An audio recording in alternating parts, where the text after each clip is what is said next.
girls first.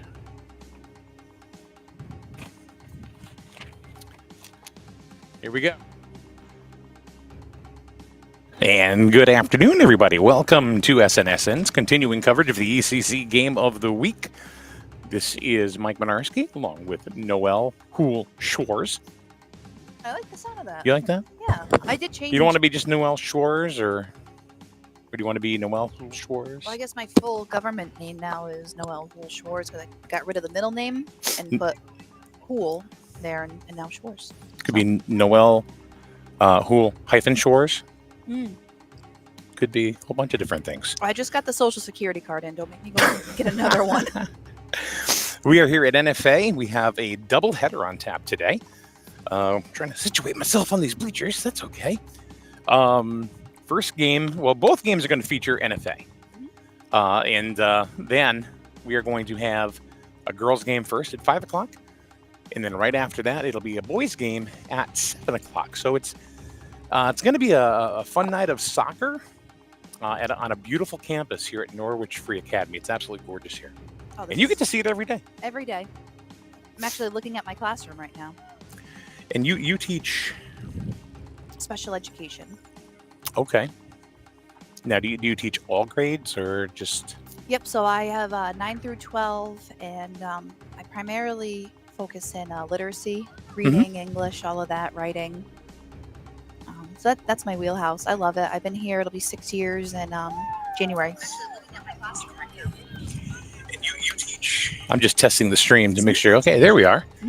All right. So our first game, and the girls are on the field warming up, both East Lyme and NFA. So we have the East Lyme Lady Vikings against the Norwich Free Academy Lady Wildcats. That is the first game today, and I spoke to both coaches today, and I wanted to give some sort of an idea of what was going to happen today. And one of the conversations that I had was with the East Lyme coach, Rachel Redding, and found out too that she's not just a coach; she's not just a teacher. And if you see her email, it says "best teacher ever" on it right there. So just you might want to do that. She also owns a store. What kind of store? They have their own clothing brand. Ooh. Yeah, she said her and her wife they have this clothing brand, and it's like, That's okay. amazing. So it's really, really cool. But we talked more about soccer, and we are gonna play that for you right now. This is our conversation with Coach Rachel Redding of the East Lyme Lady Vikings soccer team. Season so far really has been kind of looks like it's a little bit of ebbs and flows and little ups and downs. Like you started off, looks like with 4 wins in a row. We did, yes. And then after that, it's your record is 6-5-2. So can you speak to that for a moment? Absolutely. We lost a few good players last year, which for any program that makes you struggle a little bit, but we figured it out. Our defense and our goalie were really strong, midfield strong. We're struggling a little bit up top, trying to figure out how to put the ball in the back of the net for the most part. And so defensively, we're very strong, so we're keeping the game, 1-0, 2-0, which is great, but we got to be able to put the ball in the back of the net. So we're working on that day in and day out. All right. So what if you could highlight some of your players that are your go-to players this year? Who are the ones that you lean on so far during the season? Absolutely. I would say starting off with my 2 captains, Jessica Knapp and Maya Pietrzello. So Jess is an outside mid, and she has come into her own. She really helps with the midfield, doing what she can. Maya Pietrzello is probably one of the best defensive players in the state, hands down. She is our wall back there. And to get past her, you've accomplished a lot because she is so great, and she's got a lot of help on the defensive end. She's got Ani Mazzulli, who's right in front of her at stopper. We play a 4-4-2 I'm kind of old school and it seems to work for us. So I got Ani Mazzulli, who's playing sweeper, and she's a junior, and she's just, she's just tough as nails, and they all work so hard. And then my goalkeeper, Sam Rhodes, is a junior.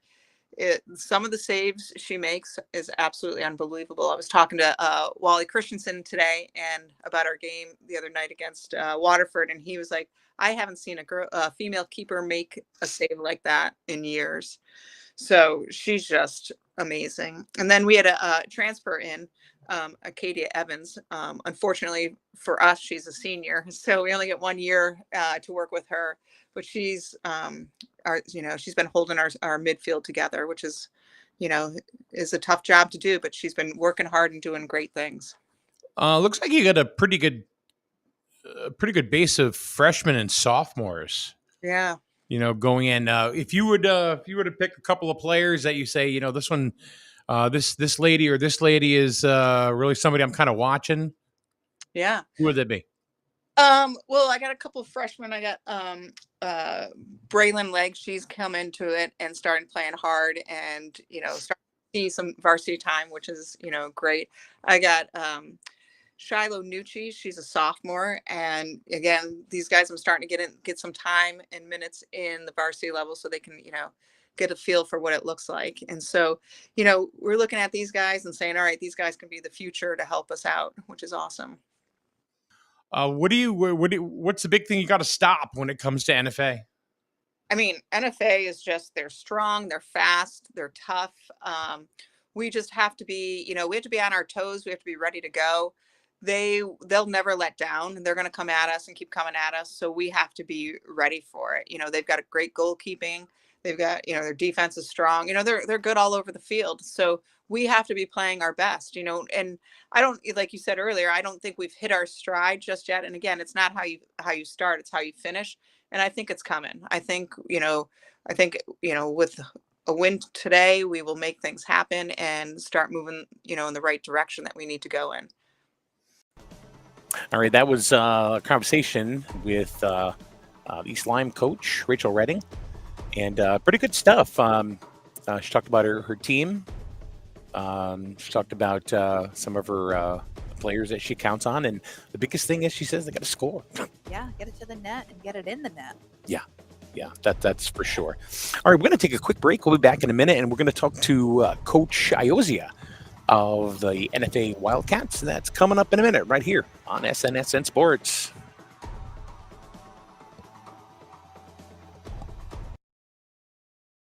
Better it burns. Much better. So much better it burns. The right insurance at the right price. You buy better it burns. You buy better it burns. You buy better. If you've shopped for insurance, you've gotten caught up in this trap. If you need insurance, press 1. If you need good insurance, press 2. If you need cheap insurance, press 3. Don't get stuck in this endless loop of wrong options. Call the Burns Agency today. No automated systems, no voicemail, no call centers. Real, licensed account managers here to guide you through the insurance process. From quote to purchase and long-term quality customer service. The Burns Agency, proudly serving Eastern Connecticut since 1932. Better it burns. Much better. So much better it burns. The right insurance at the right price. You buy better it burns. You buy better it burns. You buy better. Has arrived. They're your local auto super center. Put some excitement in your day and rent a Polaris Slingshot from Strain Family Motors, adjacent to the Green Onion Restaurant on River Road. Check out Strain Family Motors Super Center on Facebook as well as strainfamilymotors.com for everything sales, service, and excitement. River Road, Lisbon, Strain Family Motors, your local auto super center. Okay, we are back here at Norwich Free Academy at the turf field. We're getting ready for the girls' soccer game, which will be NFA versus the East Lyme Vikings. So we're going to talk to Coach Iozia. I mean, I'm assuming you know Coach Iozia. I do not. He's brand new to NFA. First year at the helm. So he has not only his his first year coach, but he's been around the block, Okay.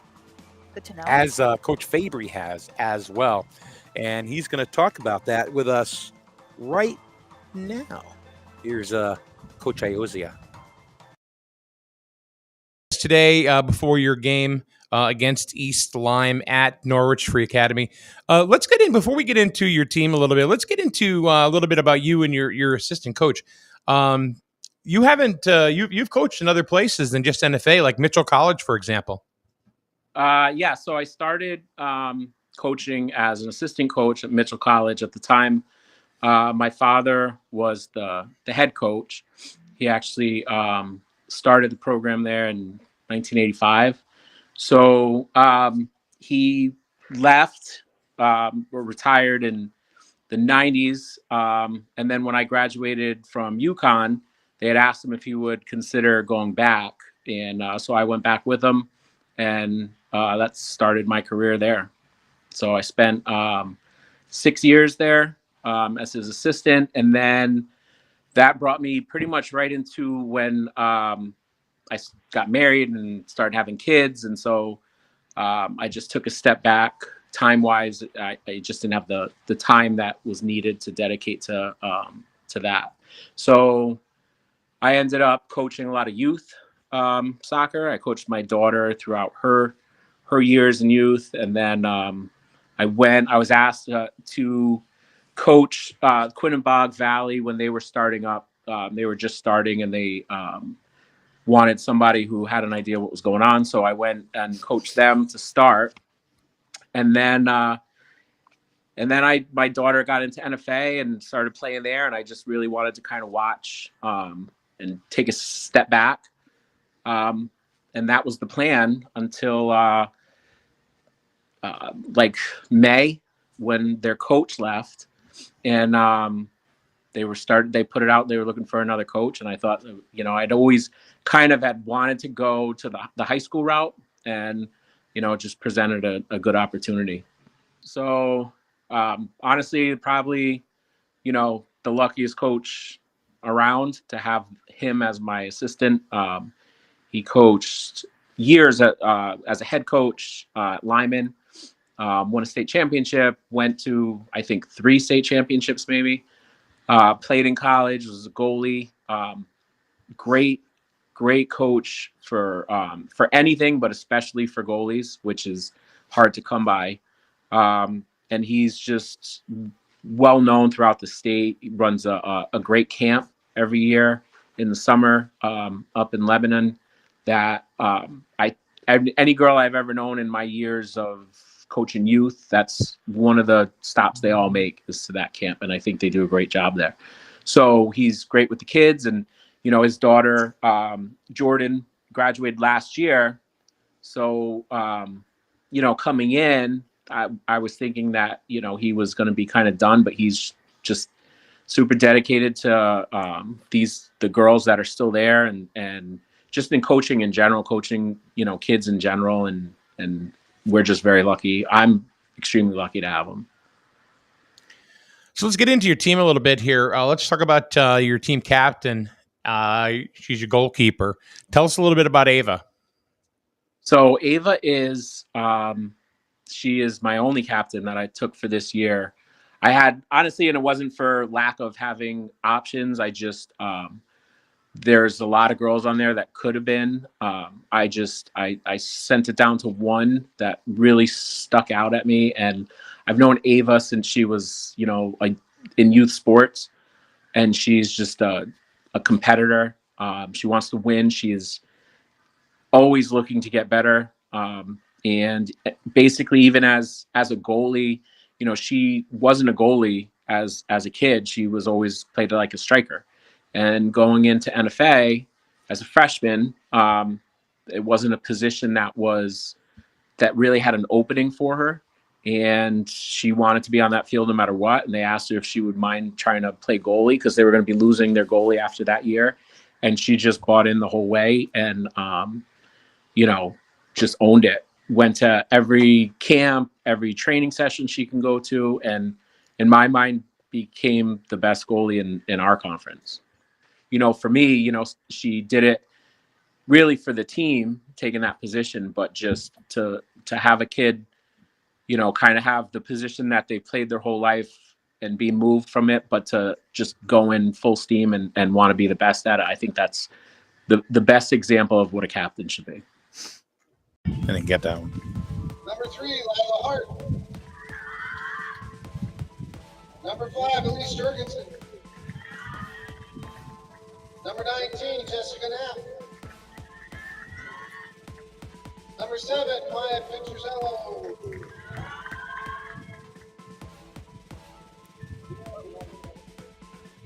And number 1, Sam Rhodes. East Lyme is coached by Risha Redding, Caroline Asciola, and Carly Rowe. So we are getting the starting lineups right now. Ken, we lost video. Ken?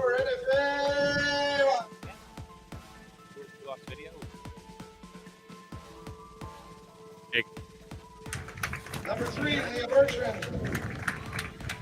Number 7, Kylie Sear. I don't have number 7.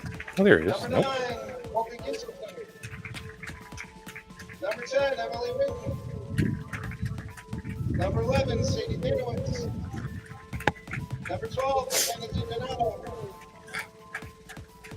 Number 14, Daisy Just. Number 15, Haley Iozia. Well, the numbers are all over the place. I've noticed, you know, yeah, so like, come on, CIAC. yeah, This is supposed to be correct. it is not anywhere close. Nope. Nope. That is okay. This is going to be interesting. That is going to be interesting because none of the numbers are correct. Maybe we can get Daryl Birchman to help us out with the numbers. Oh, time for the national anthem.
You can put on the headset with us. All right, here we go, folks. That is the national anthem. Thank you for the taped band that went ahead and that fine performance. Well, they usually have a live rendition. Yeah. But he's homesick. What they have someone sing? Yeah. Really? Usually Bob Maloff usually does the announcing. But he's out sick, so and he does a wonderful job. So it's going to be kind of a little bit of a schmetzel. We don't have the numbers right. So we'll just kind of do what we can. There's not a lot. I at least NFA had their numbers on the CIAC East Lyme. There were no numbers. Right. It's just empty. Right.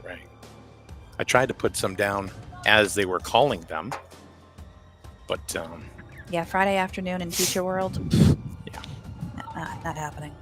All right, we're just about ready to start the game. Now the game is, for those of you who don't know, it are 2 40-minute halves, and pretty much 40 minutes is 40 minutes. it'll completely just keep rolling Mhm. the entire time. Yep. And there's a 10-minute intermission in between. Yep, 11 v 11. With number 11 kicking the ball. Look at that. And as far as I know, that's be Sadie Danowitz, but I don't think that's number 11. That is Sadie. Oh, there was. Yes. See, I have a little bit of an advantage of knowing the NFA team by sight a little bit. So I'm going to circle the numbers, when I know they've been verified. Mhm. So East Lyme with the ball. Getting it right past the NFA defense. Ooh. But Ava Boning not letting it happen.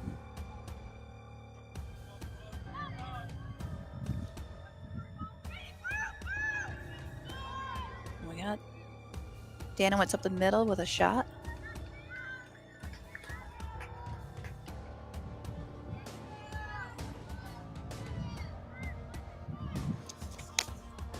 Sun is right in our face. Oh yeah. But be thankful for it now, because in a few minutes we're going to be wishing for the sun. It's pretty cold. It'll get pretty cold. Mm-hmm. Many a night games here. This turns into a wind tunnel. Ooh, NFA had a nice little break there. We did a soccer game a couple weeks ago. We did it at Bacon Academy. It was Bacon against Stonington, and what a game that was! It was a nice story to go along with it too, because Bacon, who's ranked number 20 in the state at the time, they went into Stonington a few weeks ago and beat them.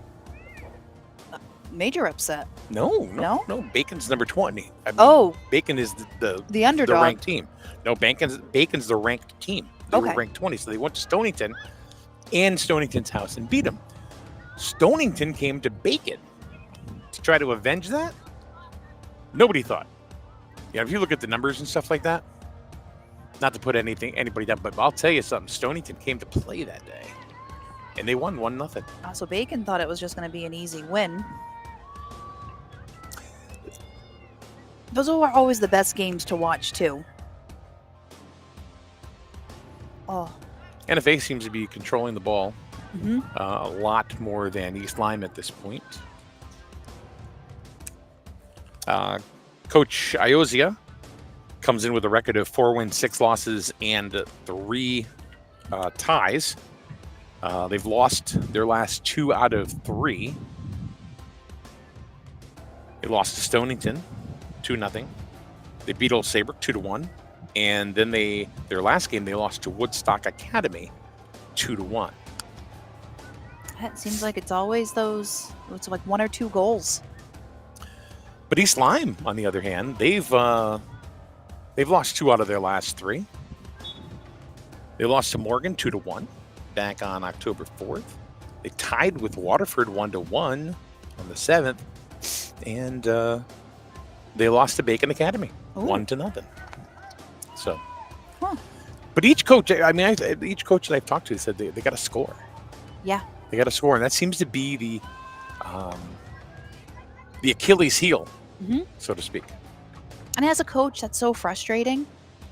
Because how do you get that one last push, or that one last kick right into the net? Get a corner kick. I always found too that the most frustrating thing was when the girls would kick right directly at the goalie, go around the bright colored jersey.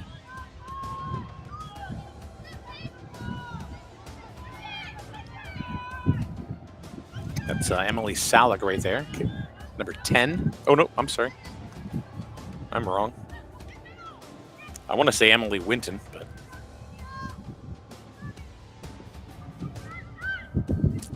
don't know, because the numbers are wrong. They got some great communication trying to switch fields.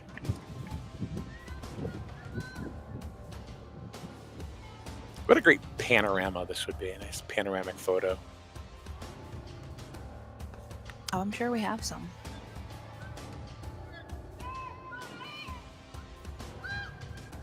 Steal there by East Lyme. Right past Haley Young. Good control. Good passing. Mm-hmm. But NFA takes it right back. What's your favorite fall sport? Please, other than field hockey. I was going to say, come on. Other than field Come on. hockey. My favorite fall sport. Because you coached field hockey for many years. Yeah, that was So that's your thing. that was my thing. I would say probably football. Really? Yeah, that. Okay. Believe it or not, my younger days, that was my one of my first sports that I played. Did you play? I did. I was What- a tackle. You were a I tackle? was 8-year-old. 8-year-old tackle. Did you have brothers or something? I had an older brother. Did he beat the crap out of you or something? Did or does? I mean, Well, okay. We'll This go is- with that. he's 7 years older. I'll always be the baby sister. Uh-huh. He picks on me and beats me up every chance he can get. So basically, it made you tough. Toughened you up a little bit. Yep, I have a sister that's 10 years older too, and just because she's a girl, she didn't cut me any slack either. Ooh, nice Ooh. save by Ava Boning.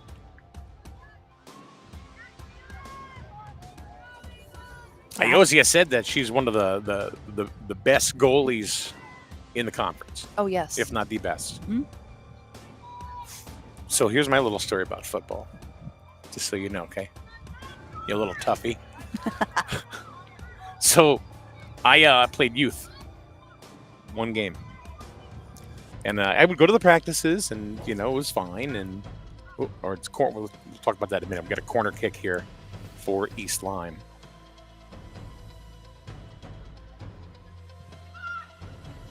And Right. in for a score. Perfect positioning right there. East Lyme goes up 1-0. NFA walking back to their setup.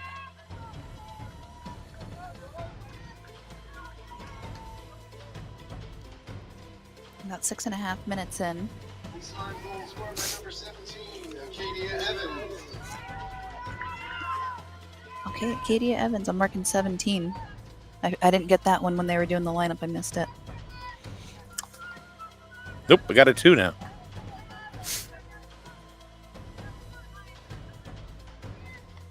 And that was one of the things that was said by coach of East Lyme. We got to score. We got to score. Mm-hmm. That's how you do it.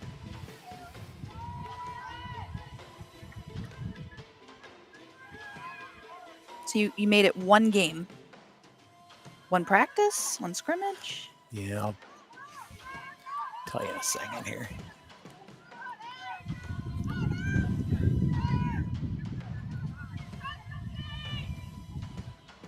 NFA kind of fumbling with the ball in the middle of the field.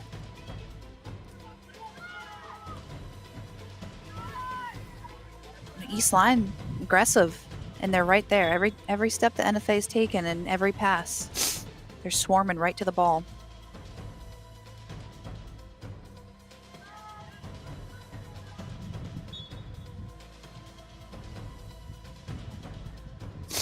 So I went to all the practices, and I went to the first game, and I was a big kid, fat more like it, but I don't think you can say that now.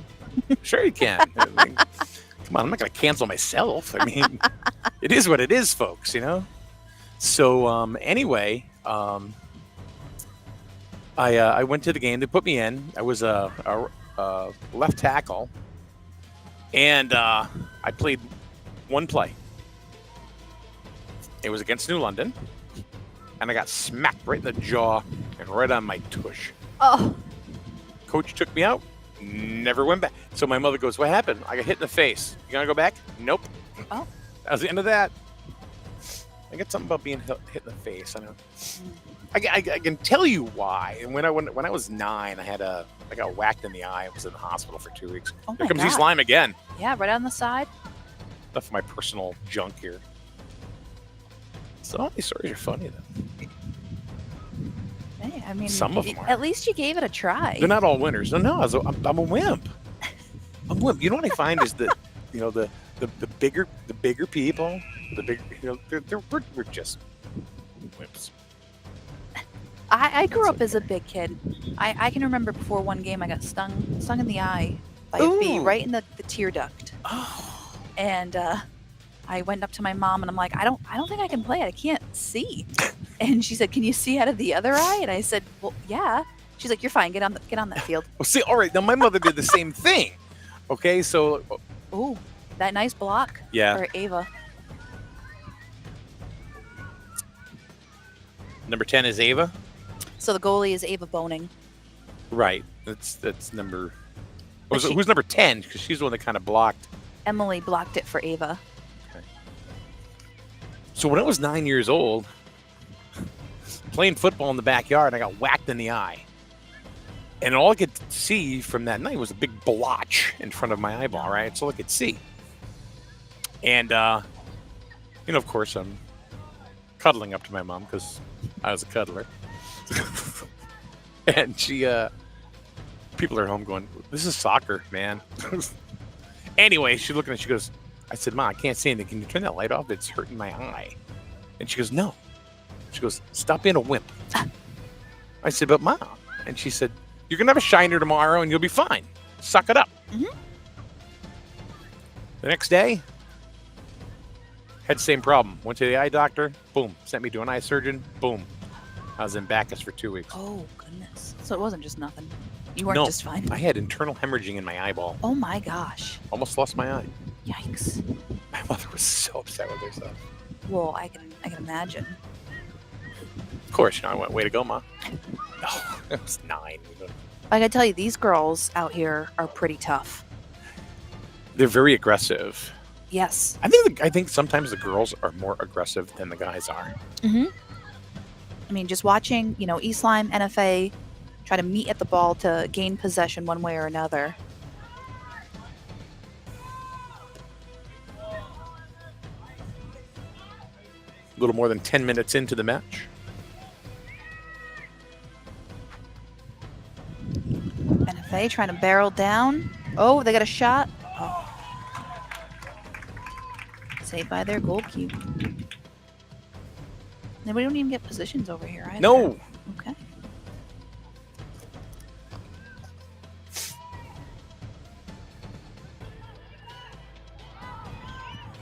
Stands filled up a little bit. Mm-hmm. Good to see. Good to see people come out and supporting their teams. Oh, NFA trying to take it up the center. Nice pass. Oh. Intercepted by East Lyme, though.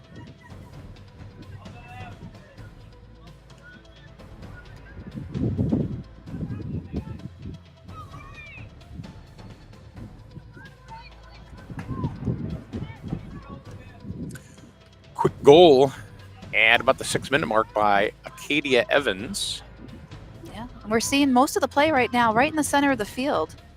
NFA is really not wanting East Lyme to get down their side of the field.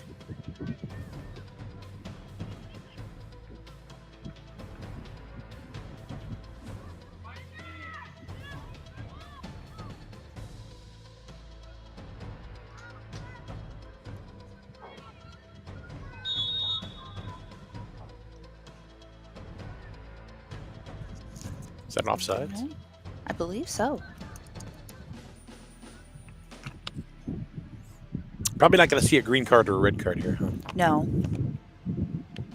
No, I'm noticing a lot of short passes because you can't really carry the ball. The East Lyme defense really won't let NFA carry it. Right. And same thing with East Lyme. NFA's not letting them really carry it either. Wind's starting to pick up here.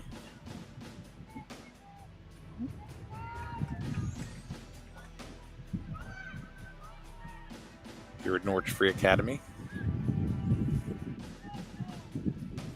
And we're sitting here going, "Oh, the sun is in our eyes," but in a few minutes we go, "Oh my God, it's cold." Oh, we got one down on the field right now. Shot on goal. Yeah, we're gonna go to a knee right now.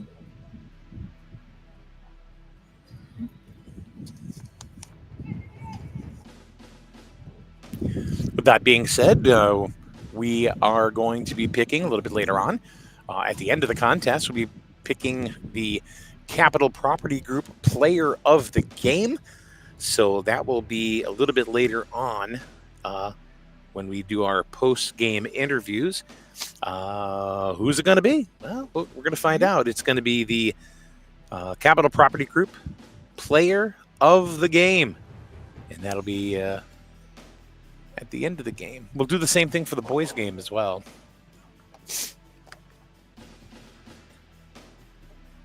So there is a player down on the field right now. Of course, we don't ever show that.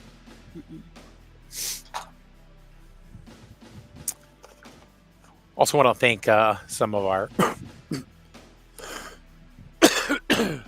other sponsors here at SNSN, for the ECC Game of the Week, Vacatura's Bakery, K-Pace, Metro Team, Buffalo Wild Wings, NFP Sports, of course, Capital Property Group that we see right here.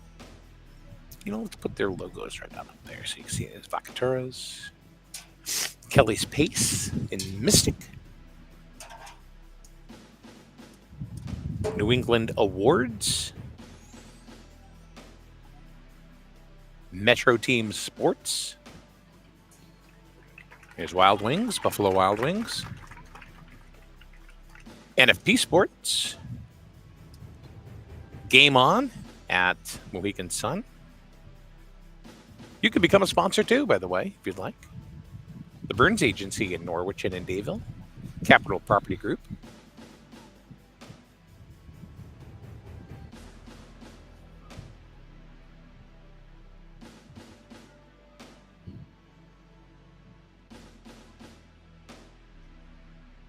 Yeah. Oh.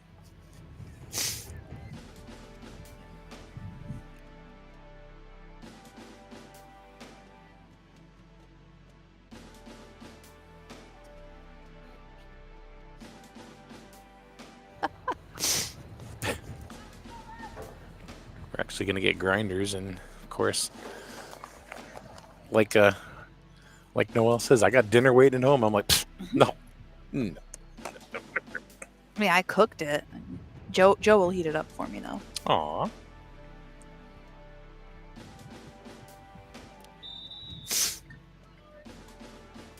Griswold boys soccer update for you. No score.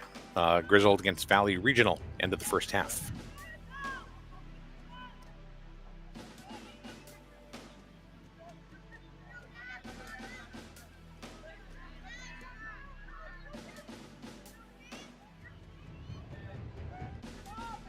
East Lyme trying to get it down.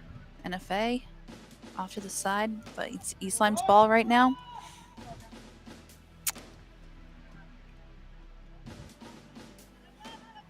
I didn't see who went down. Did you catch a number? I did not. To see? Okay. I did not.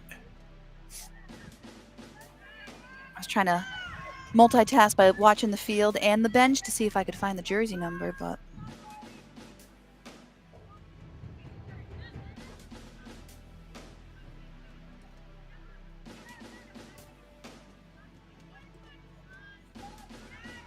yeah, these girls are no joke. All the side tackles.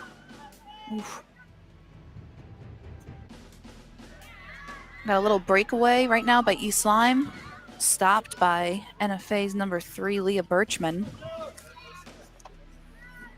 Whose father is here. Came over and talked to us a minute before the contest started. Yes, Mom is a social studies teacher here.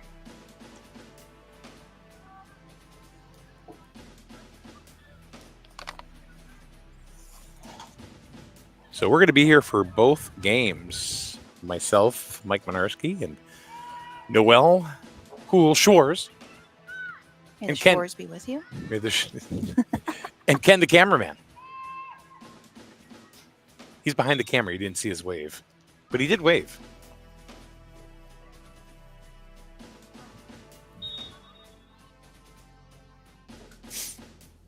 One nothing East Lyme. These bleachers aren't as comfortable as the chairs we had the other night. I know, and I asked for memory foam cushions too, but Roy, the AD, didn't give them to us. So I also asked for M&Ms and lobster thermidor, but that didn't happen either. Yeah. Maybe next time. Maybe not. It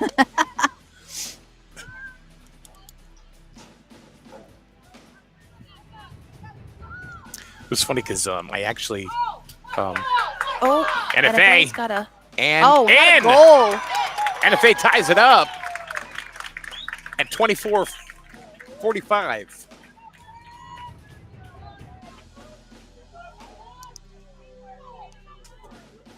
NFA goal scorer by number 19, Haley Young. Haley Young with the goal.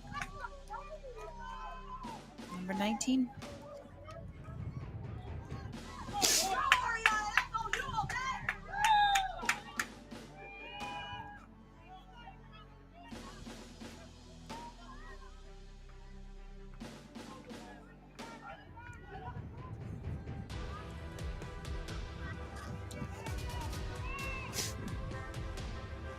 Well, it seems like both teams listen to their coaches. Getting that ball over the goal line. Both of them said we got to score. Trying to get to open space. Good idea, but So like NFA, they've scored 2 goals in their last 3 games. Not counting this one right here. East Lyme also only 2 goals. So that which makes sense then, for both coaches to tell me that what do you got to do? We got to score.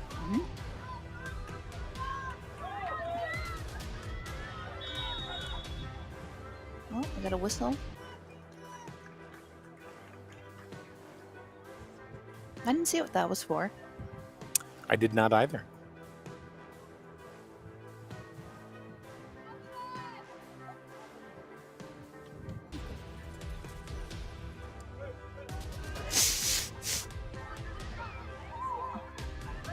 Beautiful kick right up the middle.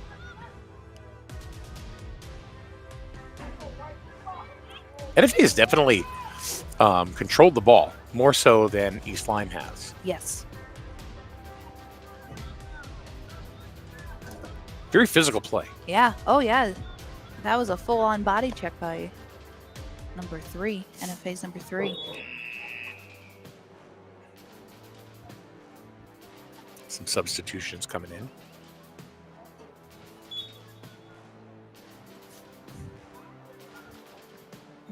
I could never throw the ball over my head like that with 2 arms. No, I need to kick it. I would need to be a goalie. Yeah. So did you ever get hurt playing football? Or did you do all the hurting? I did most of the hurt, and I only hurt myself. I tripped over my own feet, and I landed like face first on top of the helmet. Oh. And we thought I broke my nose, but I was okay. I think that one youth game, I think I literally got knocked out. Oof. Concussion. No, I'm probably making it up. But I mean, Oh, battle for the ball right here. East Lyme here comes coming East out. Lyme. The goalie had to come out. Slide Bonig save. had to get out there and get it. It was kind of a foot race for that.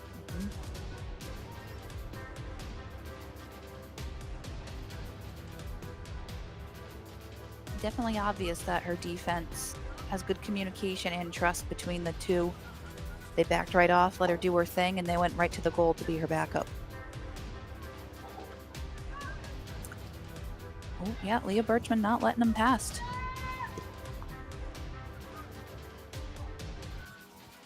East Lyme has some good passing ability. Mm-hmm. The short passes. Yes. They almost get into like a triangle.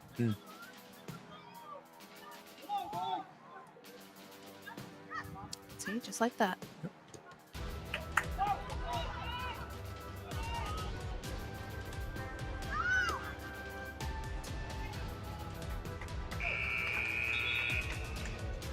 Some more subs are coming in.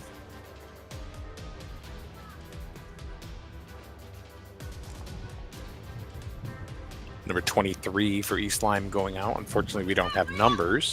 We only have a few.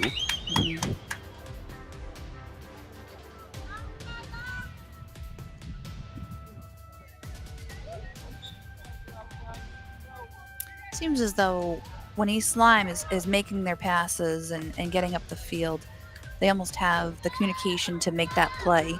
Where NFA is, once they get the ball, they're just trying to get up the field as any which way they can. How similar is soccer and field hockey? I mean, I saw the similarities, but Oh, it's very similar. You get the same amount of people on the field, moving a ball up and down, trying to get into a big box. a little breakaway there for East Lyme. And the Shot. score is just wide of the goal. She was all alone.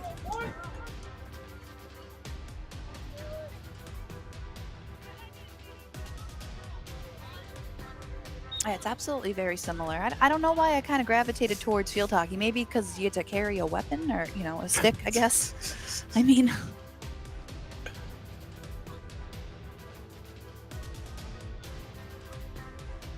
So missed opportunity there for the Lady Vikings. See if they can regain that. But here comes NFA.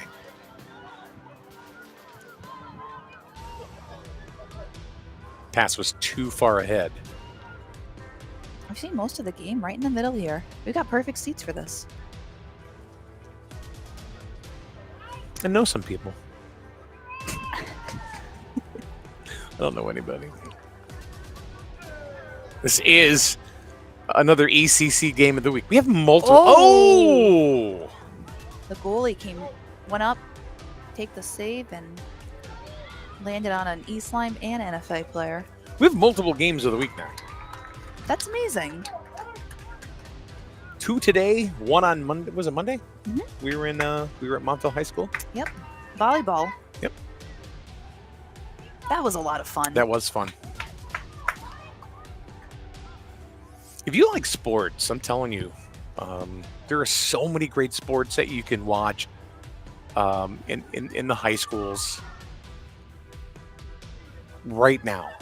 I mean, people focus on, okay, in the fall there's football, and in the wintertime there's basketball, and in the springtime there's baseball and softball. But we've discovered just in the fall, it's not just football. It's football. This is football, Oh, yeah? basically. Mm-hmm. Soccer, field hockey, swim, Girls volleyball. girls volleyball, boys soccer. We did a boys soccer match. We'll be doing the NFA against St. Bernard's match right after this one. So, and for those of you who think that it's really not exciting, well, you're wrong. I'm gonna tell you, you are absolutely wrong. You'd be very, very much worth the $5 to go in and take the young kids out, to come to the stadium here and watch a game or two. Oh, we don't charge here. No, No. Like if you come to a basketball, we charge that's for NFA. basketball and football, yeah. but other schools. Oh, they still got time to come down. Yeah. Come on down tonight. 7:00 is the boys' game. The girls' game isn't even at. We got 16 minutes. Yeah, we're not till even at halftime yet. Plenty of time to come down.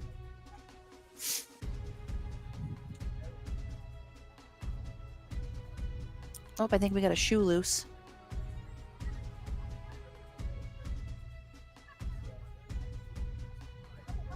There's little beads in this turf. Have you walked Yes. down this turf? Yeah, no. They get everywhere. Well, the same thing in Griswold too.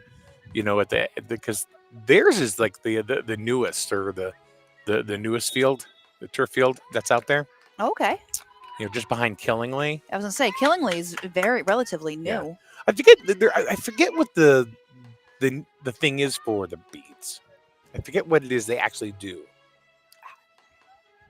I know they make the turf extremely hot in the summer. But it's funny because you look at it, it looks like dirt coming up. Yeah. So I thought at first it was just an effect. Hey, Ken, what are the beads for? Do you know? In the turf?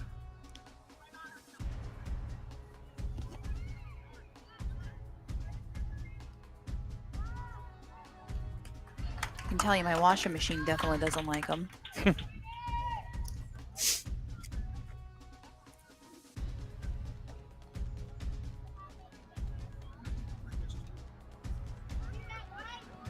Look at that kick from Ava.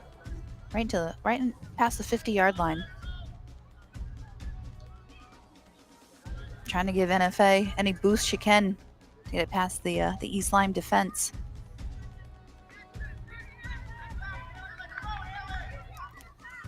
Here comes East Lyme again. And the Gonna get a 19. shot on goal and right at Bonig, and she stifles it. Jessica Knapp, 19. East Lyme. She shot it right at the goalie. Same thing my field hockey girls would do. That's straight up.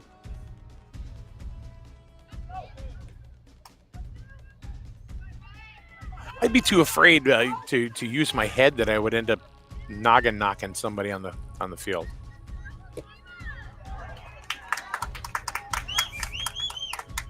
Button heads. I don't understand how they do it. Because I would definitely miss the ball. Yeah, me too. I'd shut my eyes and try, but... And then I'd look like a fish out of water. Here's NFA, some nice crisp passing. Just can't keep it in the bounds.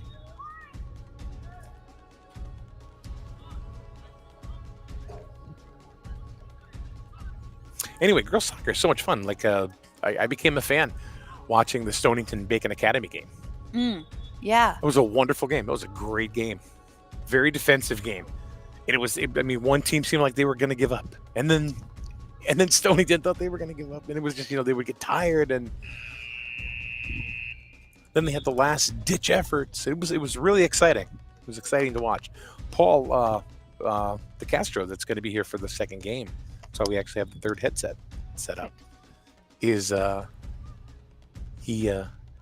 that game. Okay. Yeah. He was a soccer coach at Stonington for many years. Boys soccer coach. So we'll be able to have a little bit of a pro. Yeah. I mean, boys soccer, I'm sure it's going to be a completely different game. I think in the boys' games, it gets a little more chippy. Yes. More so than... I think the aggression or the aggressiveness in the play is very comparable. But you get the male testosterone going. Mm-hmm. Yep. And then the parents get into it. Yeah.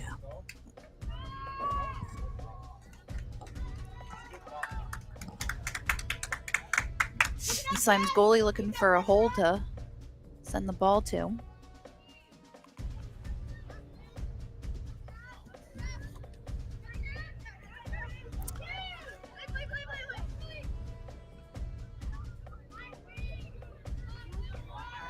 So thanks for joining us here on the SNSN Game of the Week.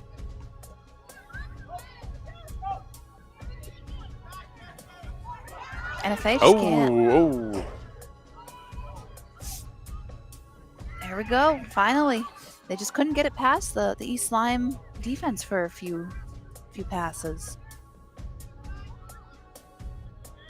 See, there you go. There's a full body check right there. Mhm.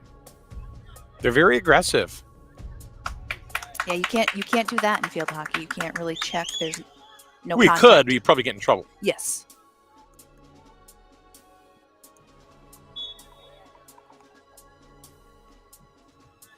Whistle on the play. Personal foul, 15 yards. Wrong football. I think we've, this is a pretty clean game. I think the only whistles that we've really seen is when it goes out of bounds. It was one offsides car. Oh, one off, yeah. But nothing, no cards, nothing physical. No. The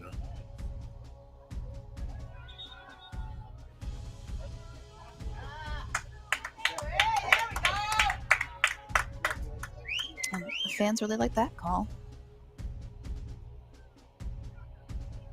They'll get into it more and more as the time elapses. Wow. Nice save by the East Lyme goalie. Looked like a ricochet right off of Yeah. the front of the goal.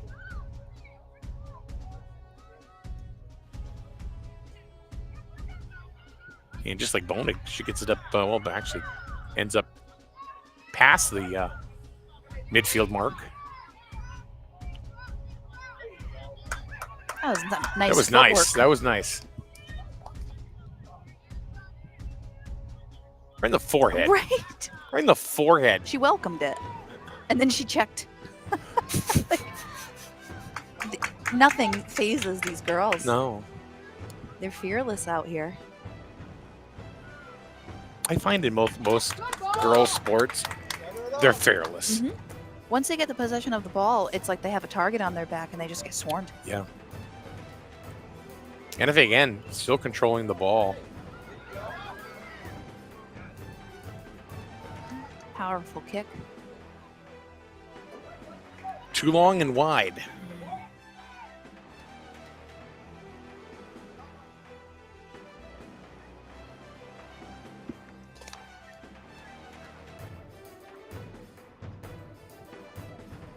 Was that Colby? Number 9. Yeah. I believe so. If that's what it says on the roster. Could be not.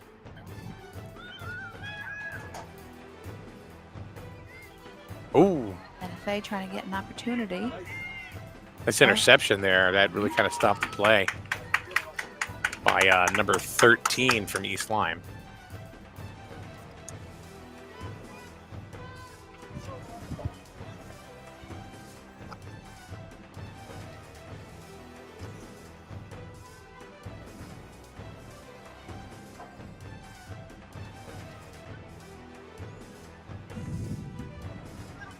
Some goalie with the kick, made it about halfway, and stopped by NFA's number 7, who's, oh, there it is, Oriana, and sent back.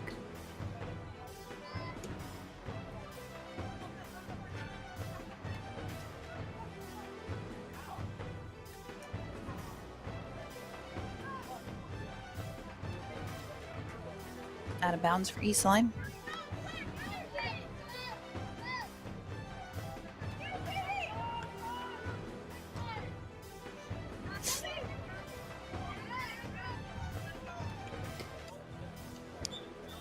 Almost in the stands.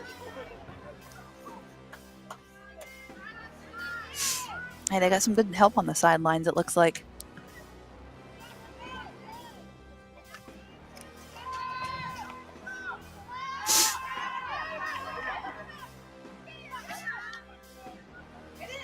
NFA, East Lyme battling it out. Pass up to East Lyme. Oh, but there's a whistle.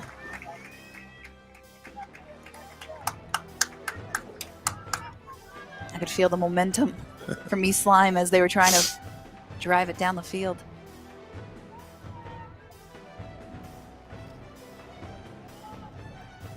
Or is it called a pitch? Soccer pitch? Court? Field? I think it's a pitch. I believe so.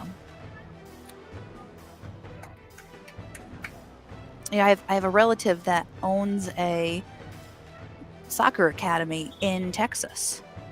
He used to play for the Reggae Boys down in like the Caribbean, Mm-hmm.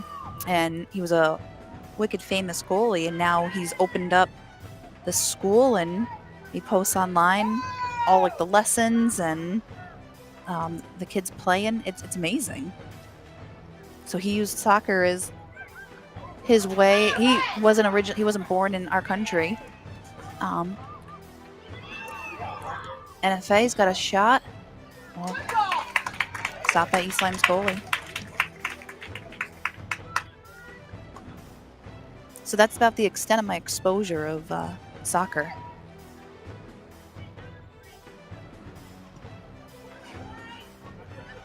You have more than I do. We got about 6 minutes left.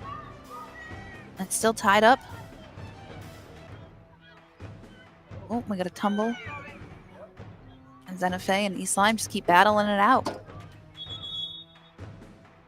Another whistle. Possession and East Lyme.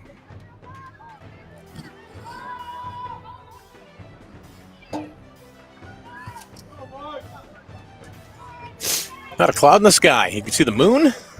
Maybe the One of Northern them. Lights. Huh? Maybe the Northern Lights again? Are they saying we're going to see him tonight? I Oh. collision with the goalie.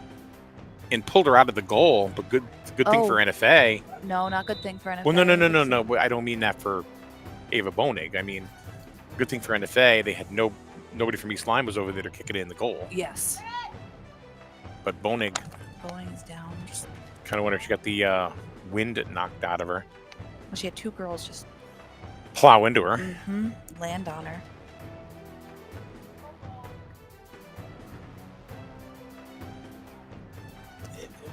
Boy, you jumped all over me. Oh, Good for no, not good for it. trying to stay neutral. I went home and I changed. It was NFA day today. We had Spirit Week. Really? Oh, okay. So we had like Adam Sandler Day. Bring your stuffed animal to school day.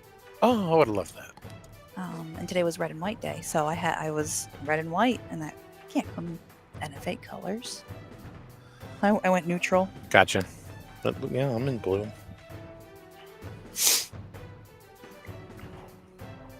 Okay, Bonig is still down on the court.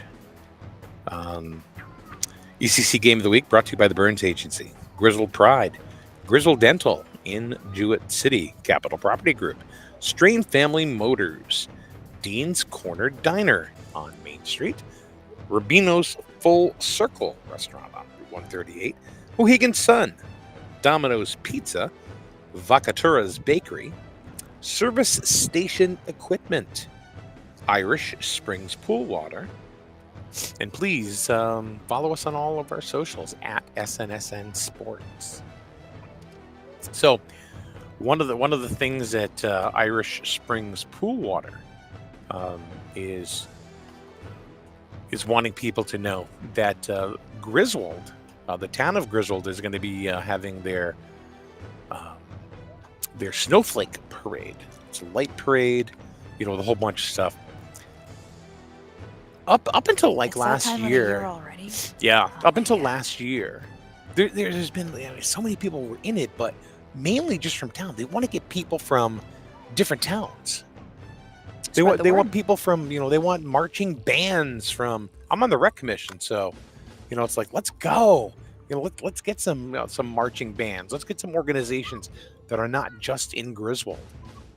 I understand NFA. I mean, they have a wonderful marching band. How we have- great would that be to have the NFA marching band in I love marching bands, period. I think that is one of the big things that makes a parade. I agree, absolutely. And creepy clowns. No. No, the Shriners. I love them in the Shriners. cars. Oh, Shriners, but you know what? They're expensive.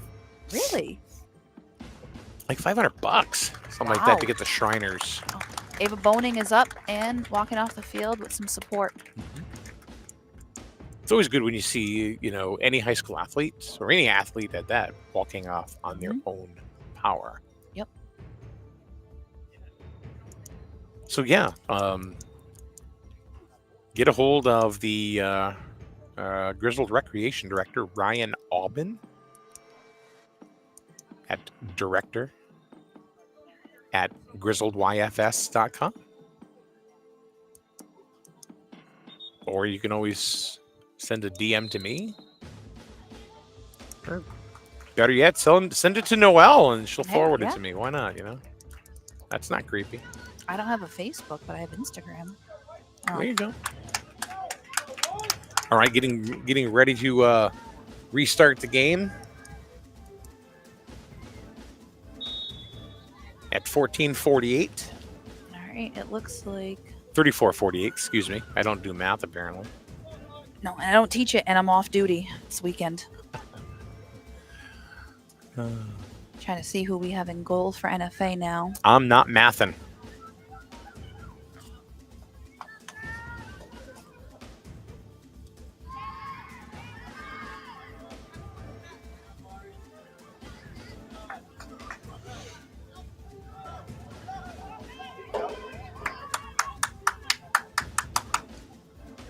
East Lyme sending it right into NFA territory. Goalie's coming out. Ooh, Talk about fearless. right? She came right out. Valley Regional up 2-0 on Griswold boys soccer.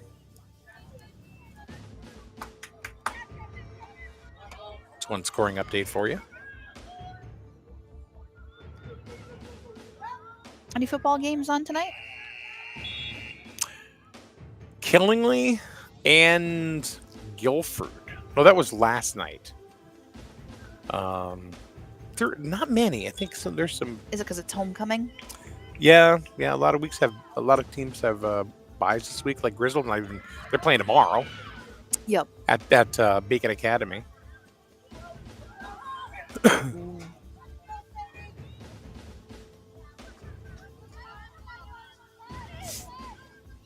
Yeah, I'm all in soccer mode. All of a sudden it's like, oh yeah, there's football tonight too. So.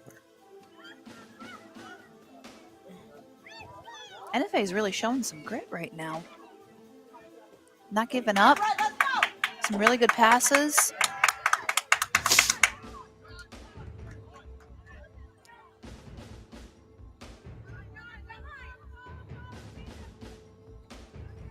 You can almost feel the sense of that they've picked up their pace.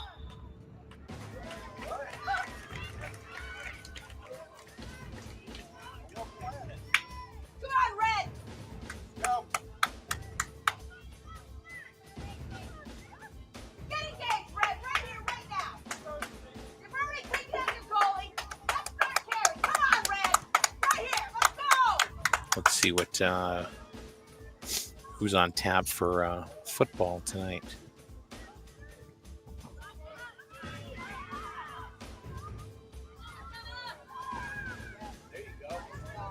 Nice save, keeping the ball in play by NFA. Ledger's at Waterford. Got it. There you go. As far as ECC games are concerned, tomorrow, West Haven comes in here to NFA. Yes, our big homecoming game. Tomorrow. Kids are all excited. Yeah, not many football games on tap tonight. We're coming to the end under 2 minutes ago in the first half. Tied up at 1.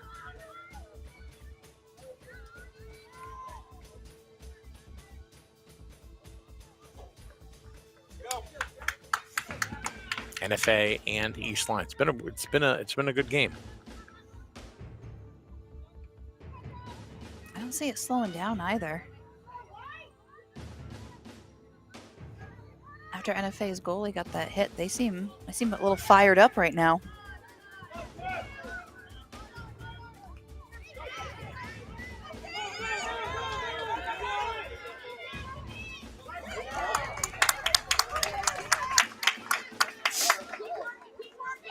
East Lyme has had more breakaways, I've noticed. A lot of long passes like that too. Yeah. Well, their one goal came in a long pass really on a corner kick, so. Yep.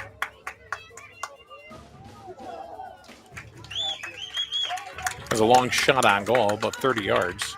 Yeah, NFA's goalie had to track it back, make sure it wasn't just going to go over her head. We've got 40 seconds left. There you go. Body up. There you go. Yeah, NFA's not backing down. Ooh! Thought they were going to collide. The ball went right between their heads. I know. That's why I won't do that. And they've got nothing to protect them. No. It's just skull on skull. Oh, it looks like Chloe Green. One last attempt. Come on, before the buzz. Oh! East Lyme. That was a full-on body block. Yeah. And that is going to do it for the first half here at NFA. We'll be back for the second half of action in just a bit on SNSN Sports.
And we're back here at SNSN Sports. Mike Monarski and Noel Schwartz.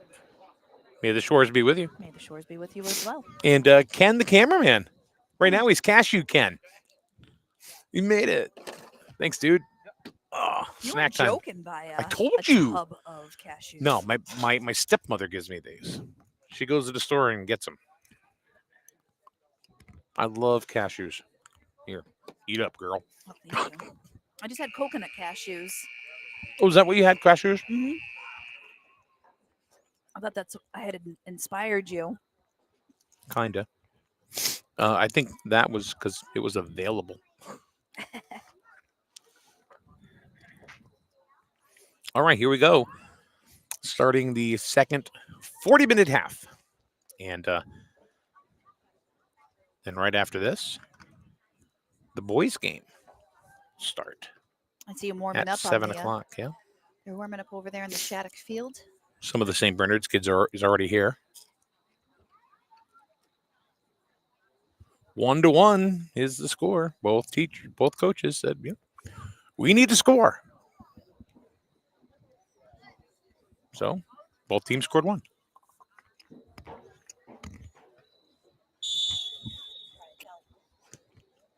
What? No, I am. There you go.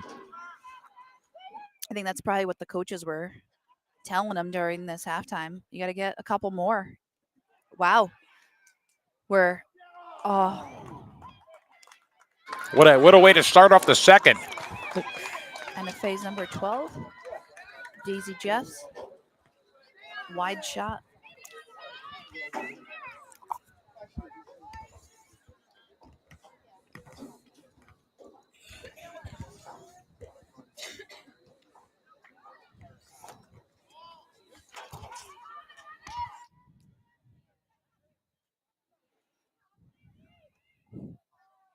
Mm-mm.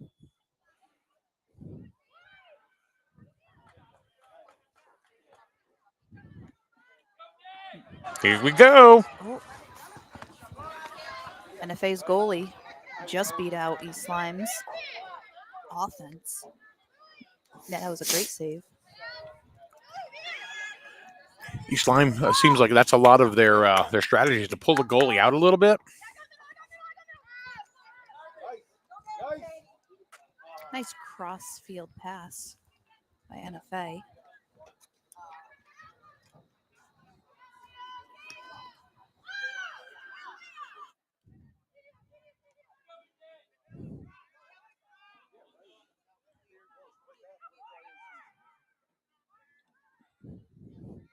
I can hear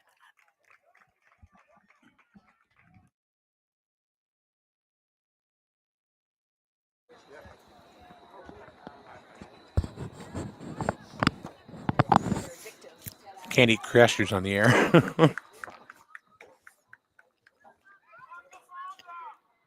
At least they're not chips.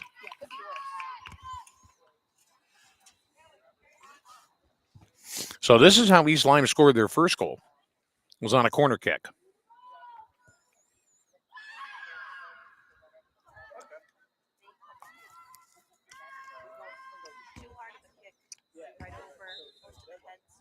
Mm-hmm.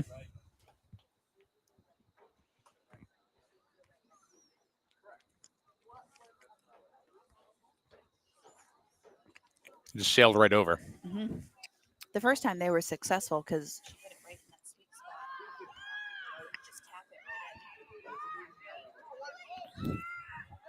oh, NFA's Chloe Green. Nice breakaway. And shot. Both teams starting very aggressive in the second half.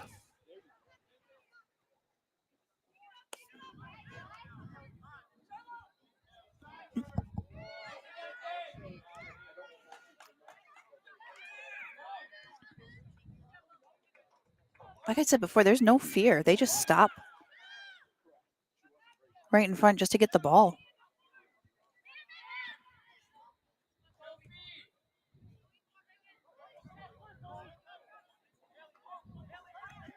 NFA trying to navigate it around East Lyme's defense. They do, but the goalie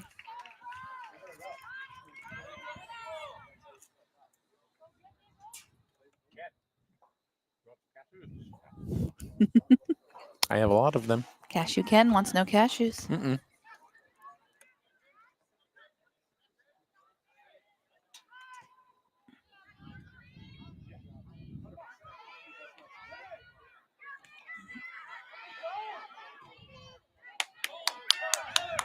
Very persistent. Right in the stands, almost. They kick it up here. I'm taking it home. Mhm. That's a souvenir. I can get him to sign it for you too, if you want. Yeah. As long as I can get it to my car, nobody knows. Here I am talking about thieving from the school. How do you like that? Welcome back to SNSN. I just won't tell you where the cameras are. I'm sure they would have every angle. Hmm. I would think you guys would have a network of about 40 cameras here. Oh, I'm sure there's more. And that's just the outside. Mm. He's Lyme fumbling a little bit. NFA trying to take advantage of that.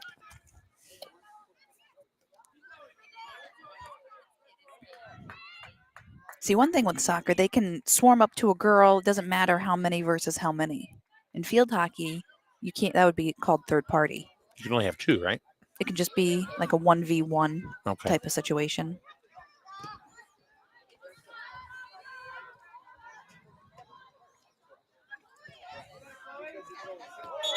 Ooh. Chloe Green throwing that hip a little too much. And giving East Line possession. Soccer, I feel, is a little bit more ping-pongy. Very much.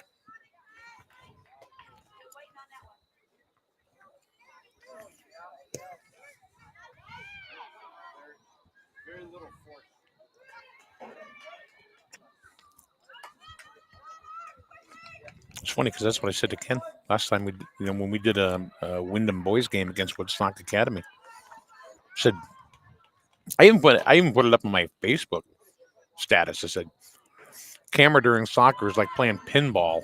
Mm-hmm. We definitely see that this is the dominant side that we're sitting on right now. The ball occasionally goes to the other side, but it's been mostly played in the middle and Yep. on this sideline.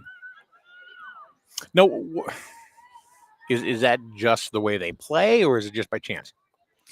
Usually has like with dominance of, what, are you right-handed, left-handed? Field hockey, I kind of go back to that just because that's my wheelhouse. The sticks are only made for right-handed. Right. So, statistically people are more right-handed than left-handed, so your right side's typically stronger. Why hasn't anybody come out with a left-handed stick? There's a lot of things with field hockey that they really like to keep traditional. Okay, so it's more tradition than it is just no one's done it. Yeah. Because we have goalie sticks. We have all different types of goalie Mhm. sticks. We went from wood to fiberglass now. And carbon. Like tennis rackets. Have soccer shin guards really changed they've made out of titanium now? Jeez. That was a nice pass up the field by Colby. Good job. Oh.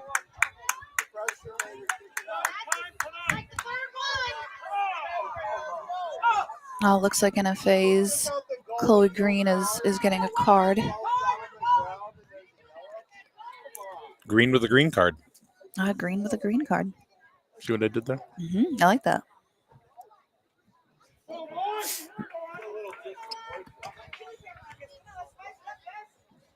What did she do to get that card? I believe it was the aggressiveness.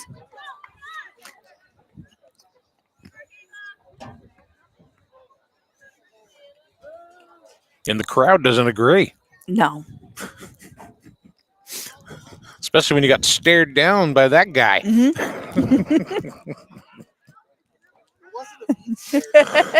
No, it wasn't a mean stare down. No. Would you like some cashews? Here, have some. Serious. There's a bucket. We got a whole tub. Yeah, pass them around. I don't care. Yeah, I think, we're kind of seeing a little bit of you got it. We've seen a little bit of a soap opera unfold in front of us right now. We got the goalie taken out, and now NFA's got a card. And we're sharing cashews. And we're sharing cashews. Does it get any better than this? Right now it's like our dinner and a show. Yes. It's like dinner and a show. Oh, yeah. Legumes. That looks like Ken's wife. Would you like some cashews too? Would you like some cashews? I only knew because she's carrying grinders. Yeah, who needs DoorDash? Oh, East Lyme with another attempt, but out of bounds. Hey, look, we're just a family broadcasting team here. It's like a bring your mic to work day today for me. Nobody brought me to work. Well, I'm bringing you to my work. Oh, that's right. Yeah. Mike, bring a mic. Oh, I see what you just did there. Mhm.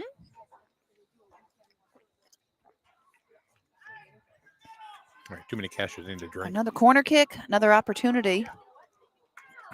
Hey, that was a better attempt. Better they than the had. last one, yeah.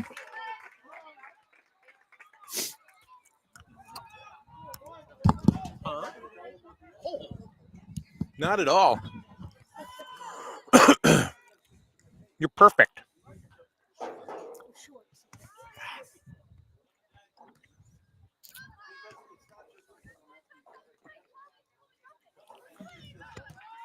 Another interception by East Lyme, but NFA quick to get it back.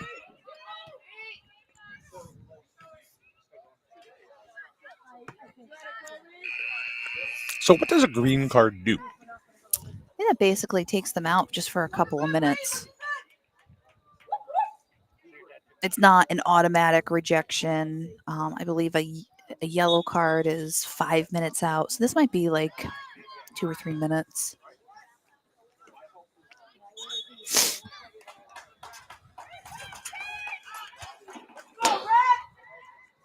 I can't see why she wouldn't be able to come back in. She didn't do anything completely egregious.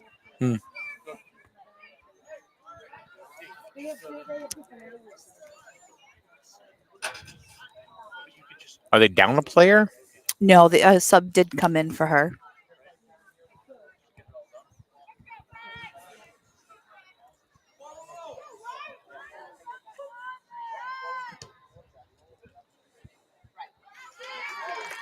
Shot on goal. Stop by. I don't know if The that was goalie? a green card. Oh, unsportsmanlike conduct, diving, or Well, no, I saw the violation, card yeah. was green. Yeah. No, because it was saying in soccer, a green card is used to recognize positive behavior. I'm like, well, I don't think that's. Maybe it was a red card then. No, I think it definitely was a green. Yeah, it's just, it doesn't say how long they're out. The NFA looks like they have an advantage here. Their turn for a corner kick.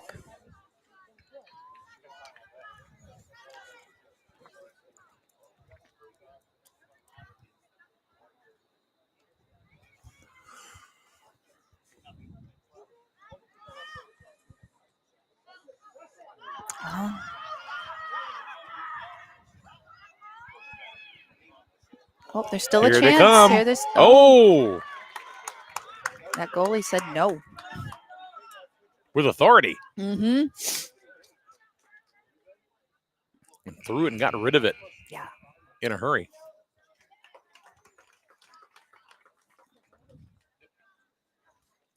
See, now I would have been gassed in the first 3 minutes. I wouldn't have made it 30 seconds. There's a reason why I was a goalie. Thank you. Oh, NFA with a break. And that goalie, no fear. No fear at all. None of these girls have any fear, Nope. I've noticed. Mm-mm. battles, one after another. What?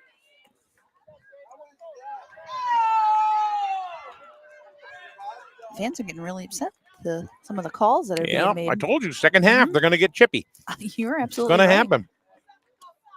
Here. Yeah. Ooh.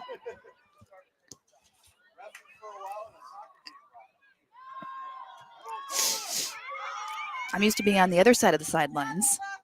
I don't get to hear all, Oh, no. all of this. It's fun. Oh.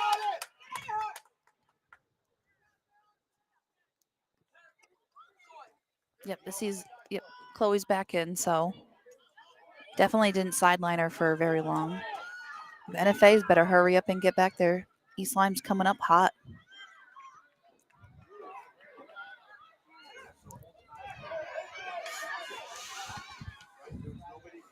Shot on goal. Very good save by NFA's goalie. Whoever the young lady is, we know Mhm. it's not Bonig right now because apparently.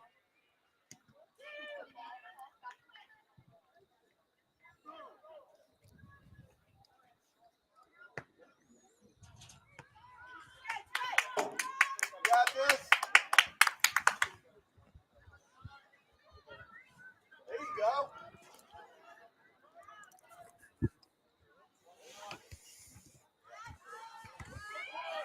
That was a nice clear pass.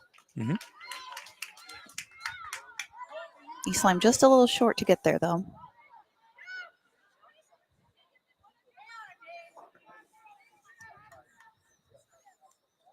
So she held the ball longer than she should have. Supposed to get rid of it within 10 seconds. I was wondering what you were doing with your hands. Mhm. So depending on the game, you'll hear if the goalie holds onto the ball more than or longer Mhm. traditionally than they're supposed to, you hear the crowd 1, 2, Oh, 3. Oh yeah. so we're still pretty tame right now. Especially if there's only like say under 10 minutes to go. All right, we're 14 minutes from that mark. Yeah, we got time.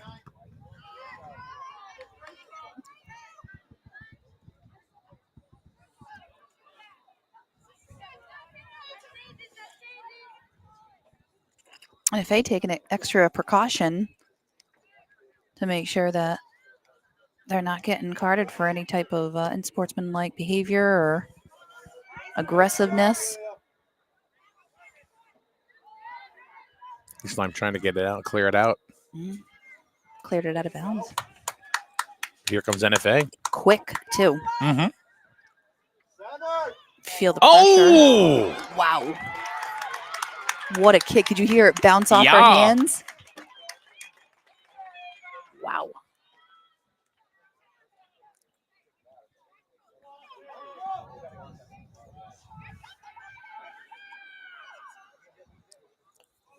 All right, NFA. Opportunity with the corner kick.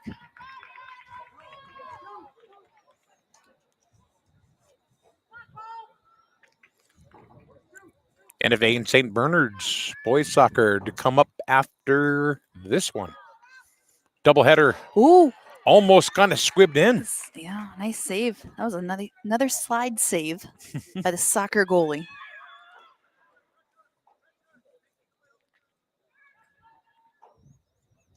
Nice clear passes. They're drawing in They're very crisp. NFA They're very crisp with their passing, and you're right. and then get rid of it before they get the opportunity to take it.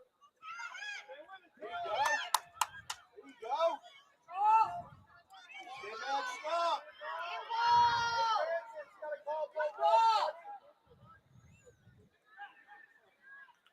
What a save. Keep it in. Goalie just scoops it right up. Mine.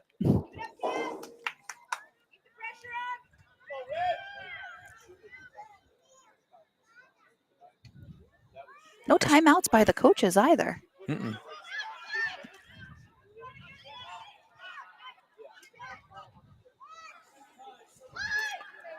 Well, it's a pretty even game. I mean, the score is they're deadlocked at 1, Mm-hmm. but it's been good, clean play on both sides. Yep.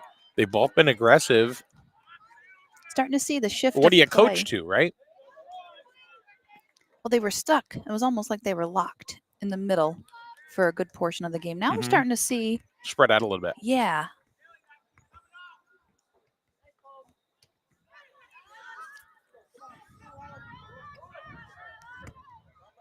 See if NFA can contain it.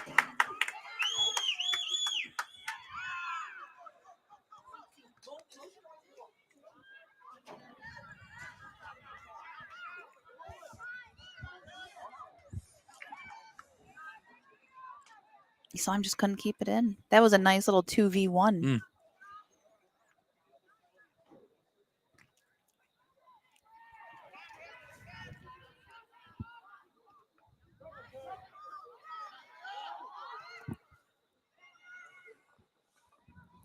All right, East Lyme trying to turn the tables and keep the possession down on the NFA side.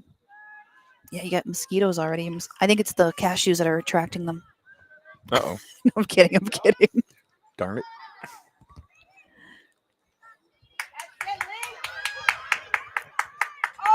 What a nice pass. Look at that. Right up the sideline. That was beautiful.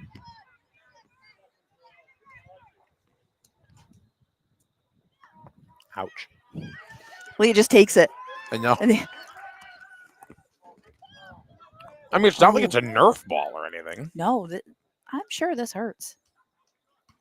But they're bouncing it off their heads, their The foreheads. shoulders. I feel at some point we're going to see them start bouncing it on their nose. Oh, I'm thinking our friends of the cashew here know something about number 3. Yep, got the thumbs up. On it like blue Is that your bonnet. daughter? No. Oh, okay. That's actually, I think that's Daryl's daughter. Oh, that's Daryl Birchman's daughter. Mhm. That's okay.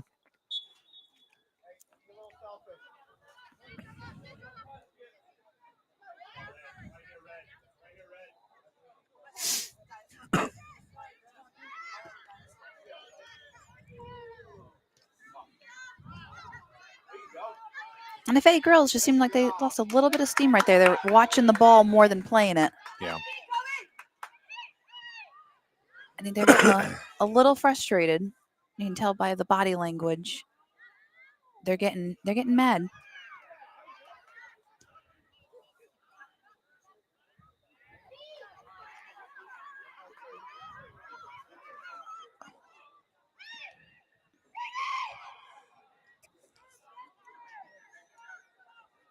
Oh. East Lyme possession.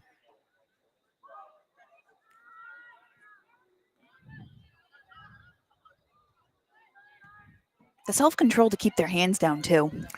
Yeah, yeah. I would get some sort of penalty every 3 minutes because Especially if it was coming at my face. Just instinct. no, they just hit it with their face. Again, taking it nice and quick. Too wide. You can see a lot of planes from here taking off, and Well, we have Bacchus Hospital right down the road. that's not Lifestar though. It's too No. far up. Oh, yeah, over there. But we do sometimes get to see the Lifestar helicopter.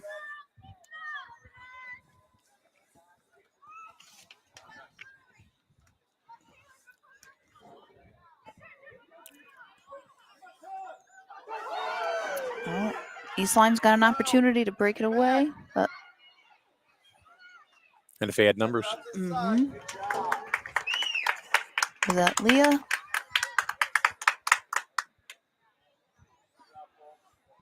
I believe so.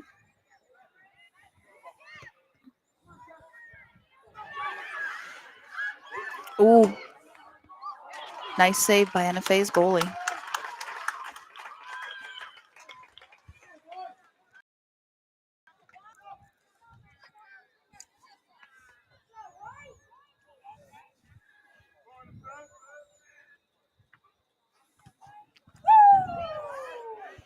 Nice kick.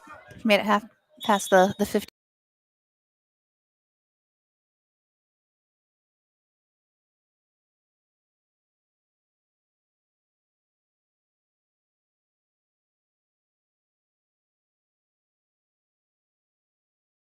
They kind of let them play in the first, and then in the second they kind of tightened it up a little bit. It depends on the ref. I've seen refs that have off the start. I see in basketball they do that a lot. They'll kind of let them go, and they'll talk to them. Mm-hmm. Give them an Nice. opportunity. That was a beautiful save.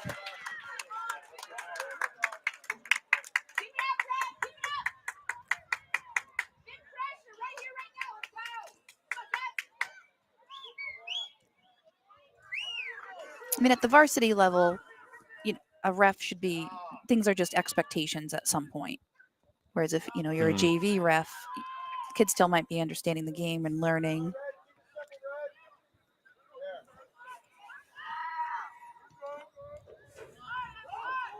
Is there a big difference between, and I see it with baseball. Whoa, look at that steal. That was a beautiful steal by, who was that, Colby? Yeah. There you go. Now we're getting that ping pong effect. Mm-hmm. Guys, sleep.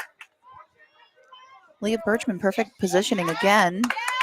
Yeah, the East Line player didn't have anybody helping her. Nice pass down to Colby. Nice pass up to Chloe. Just couldn't Kicked get her away. Yeah, couldn't get her feet on it. Mm-mm.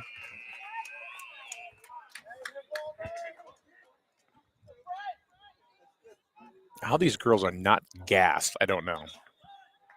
Talk about, just incredible shape. Strategic subbing as well.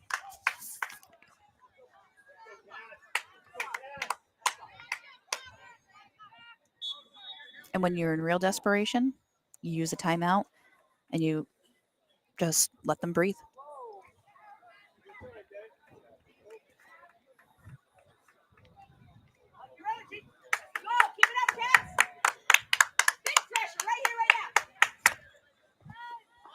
Not less than 15 minutes. Just looking around at the turf field and stuff. And one thing I noticed about this one compared to like Griswold is that they have a 6-lane track here, and Griswold has an 8-lane track. Fancy. I think they did that on purpose so they can do state tournaments. That makes sense. I know we're pretty limited on our space. We have a beautiful campus here. I mean, it looks like a college campus. That was one of the main things that kind of drew me here. I wasn't knocking your school, Noel. Oh, no. Start throwing cashews at you. But for such a large school, our space is kind of limited at this point. We can't really branch out too much more. Right.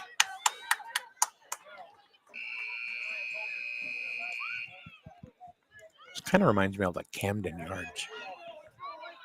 I'll tell you, this place after school on a Monday through Friday, this place is hopping, this turf. It's the hottest commodity on campus. Everybody wants turf time. Yep. The soccer teams actually go on up the hill over here to do their practices. Corner kick for NFA. Goalie came right out and said, nope. She turtled that. Like, She what? came out like a turtle. Like, Yeah. just came right out.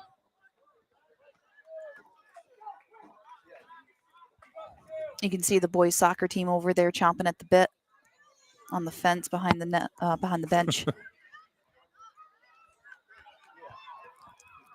Oh, NFA's goalie getting out far. Oh my God, that was close. Wide kick. By about a couple of feet. Mm-hmm. She followed it back. She's smart.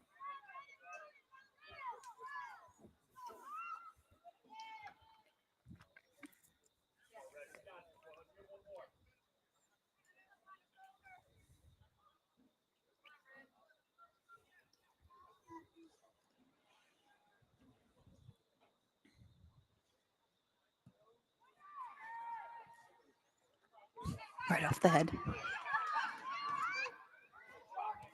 Way to turn it around. Good defense by NFA. Mm-hmm. There you go. Kick it out. Kick it up. Got it. NFA's got an opportunity here. They can hold on Go out to of it. bounds. Oh, no, they saved it. Nope, out of bounds. Here's the throw in. Oh, intercepted. Good defense by East Lyme. Hey, it might be a corner kick now because went out on East Lyme. Yep. 11:40 left to play. Tied up. And now a corner kick. Let's see. Let's watch.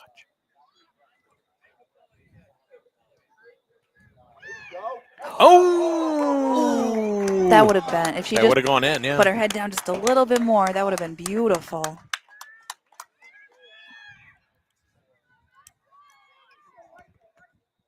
See, that would have broke my nose.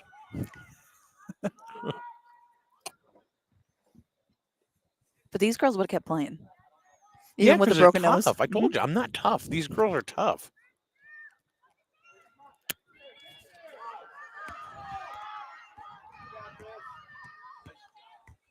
That was some good teamwork right there. Mhm. That goalie, she's probably not in her most confident state right now. I'm celebrating 58 years of not being tough.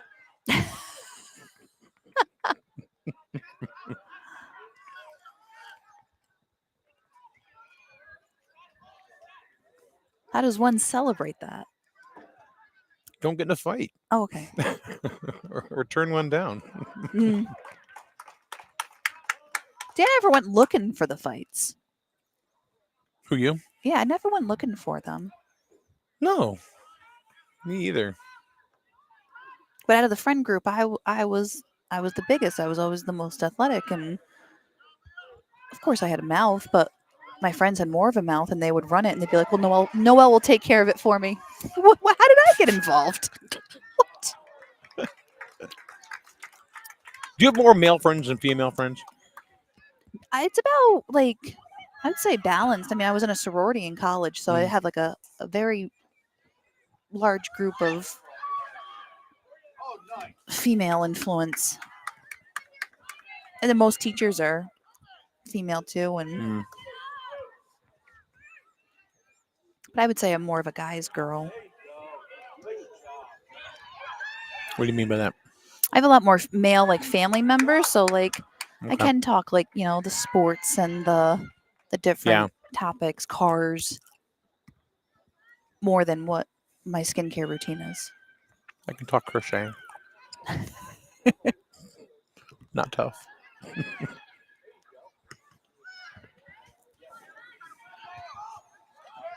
Hey, the kid knows how to sew, man. Let me tell you, all right?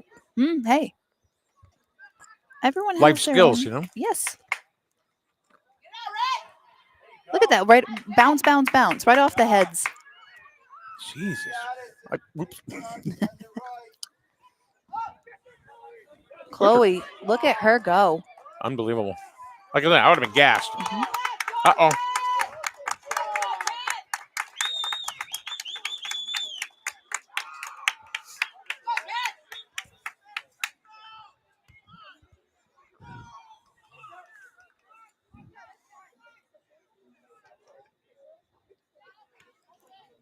It's almost like they're swiping with their legs at the ball just for the direction. Swipe right. They're using their legs like they like my girls would use sticks. Yeah. Slowly making their way down the field. Ping pong.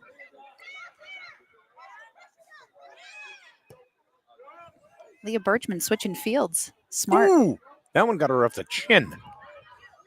But look at her. But she got it right back up. Look how fast she's going I now. know. If anything, that just like motivated her.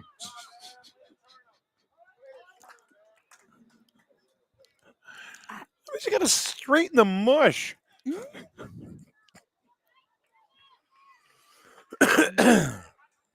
Oh, look at this! Look at the sky on the camera. That looks beautiful. It does. Wow. It's no northern lights, but I mean, nice pass back to NFA. I don't think it was intentional, but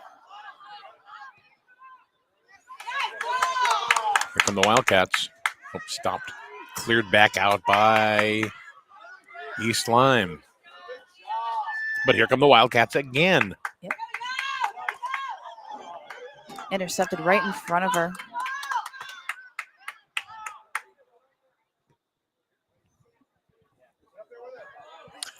Oh, Oh, just she's right back right up. back up.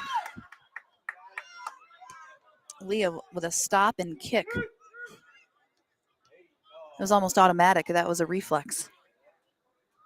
A lot of this is reflex. Mhm. But again, without their hands, like I would still be. My anxiety is going through the roof. Mhm. Uh-oh, here comes NFA. Again, got some numbers, but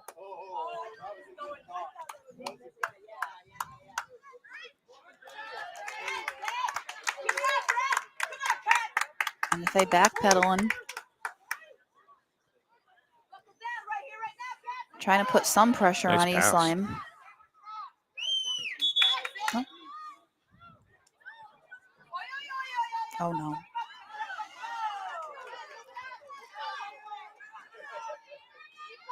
$24-15 mark.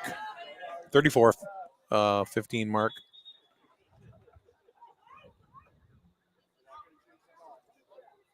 We're still deadlocked at 1. Both goals coming in the first half.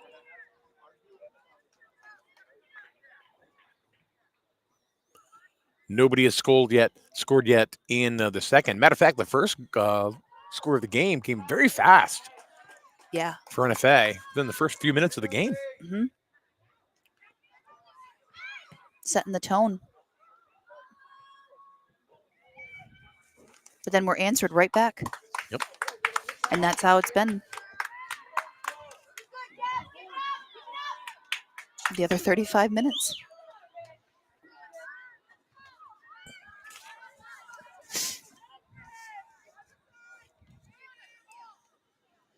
The 2 goals scored by Haley Young and Acadia Evans of East Lyme.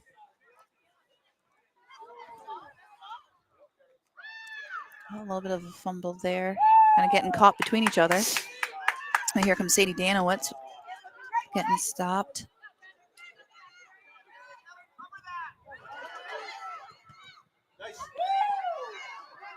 Leah Birchman getting right in there.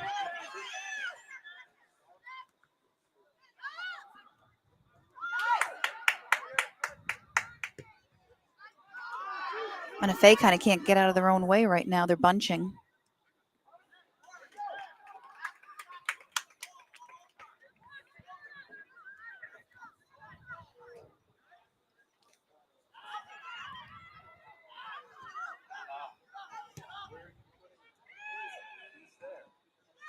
Nice stop by NFA's goalie. Trying to get it out of that for at least the next 3 minutes and change. She wants it out of there. See if NFA can score here. They just got to go around the defense. They're shooting it right into their legs.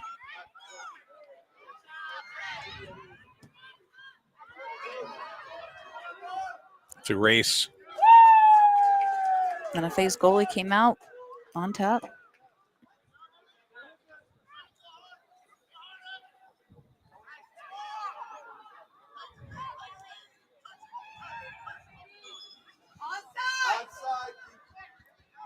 They're calling for some of the crew, the crowd's calling for offsides, but there was no whistle. Mm-mm.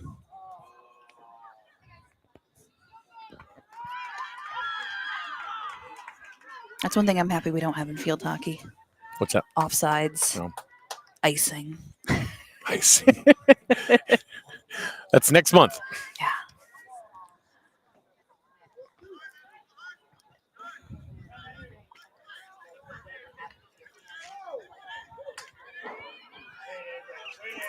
Beautiful maneuver, even with the hip check.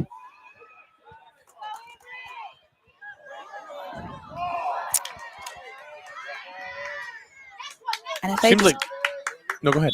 I said NFA just can't lock down the opportunity to get it in. It's funny that we were both pretty much going to say the same thing. I was going to say that it's like no matter what NFA does, East Lyme seems to have an answer and vice versa.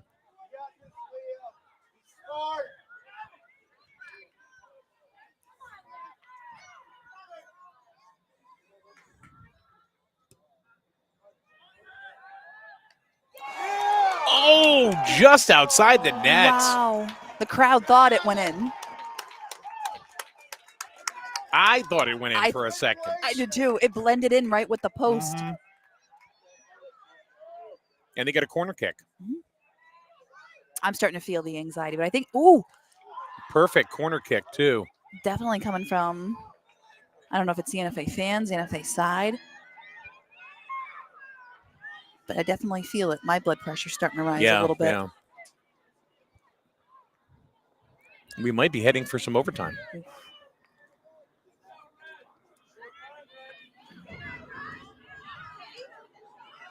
Leah was ready.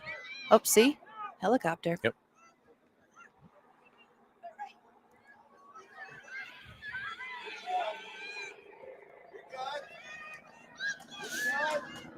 And she's still got fuel in the tank to do this.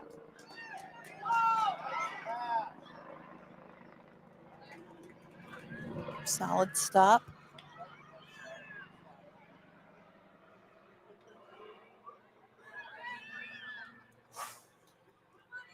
$35 seconds. All right, NFA setting themselves up. Oh, it was a field goal. Mhm.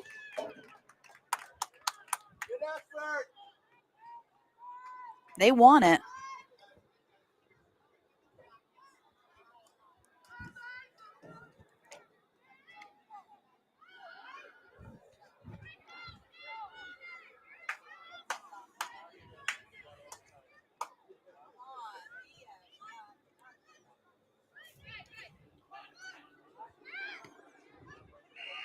And that's going to be the end of the second half.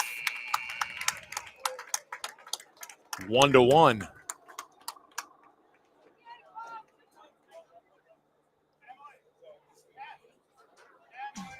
So what do you think?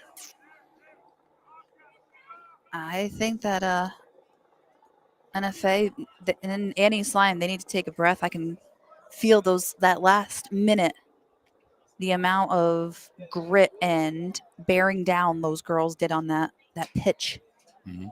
to make that final attempt to not make it a tie. Is that the end? There's no penalty shootout? I don't believe there is, not in regular season. Okay, so it is a 1-1. It is a tie. As we see the crowd leaving. And we are going to go ahead and take a break. The boys' game coming up in about 20 minutes right here on SNSN Sports.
So I have Haley Young here, our player of the game. East Lyme versus NFA tying 1v1.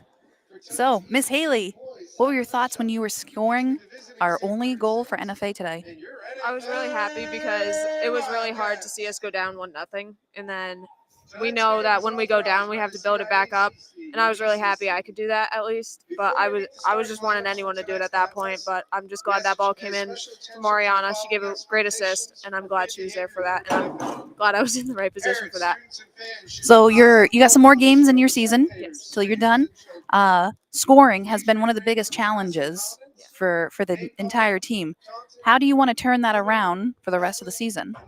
So we're trying to get it so that we connect more with our center mids in order to make sure we keep making the correct runs, and we're just practicing those runs in order to make sure we get them in our heads in order that we can make sure that we can get it in through the line, and then we can have our touch in and shot. And we've been working on the quick shots. Like Sadie took a bunch of quick shots. She had great shooting today. So Yeah, there's some great footwork out there. whenever they took a shot, I was really happy because they took their chance, and it was great because we haven't been taking all those chances throughout the season. So it was great to see it. Awesome. So you also had the craziness of a game going from scoring the goals to defending the goal.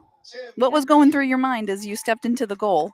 So when I saw Ava originally go down, I kind of had a feeling once KJ was called out onto the field that I would have to go in, because I've done it before and I've volunteered before because I want to do it for my team and step up because I want to make sure they have the best possible outcome, because the team is overall my number one priority. So I want to make sure they get what they deserve. And if that means me going in goal for a little bit, I'll take that.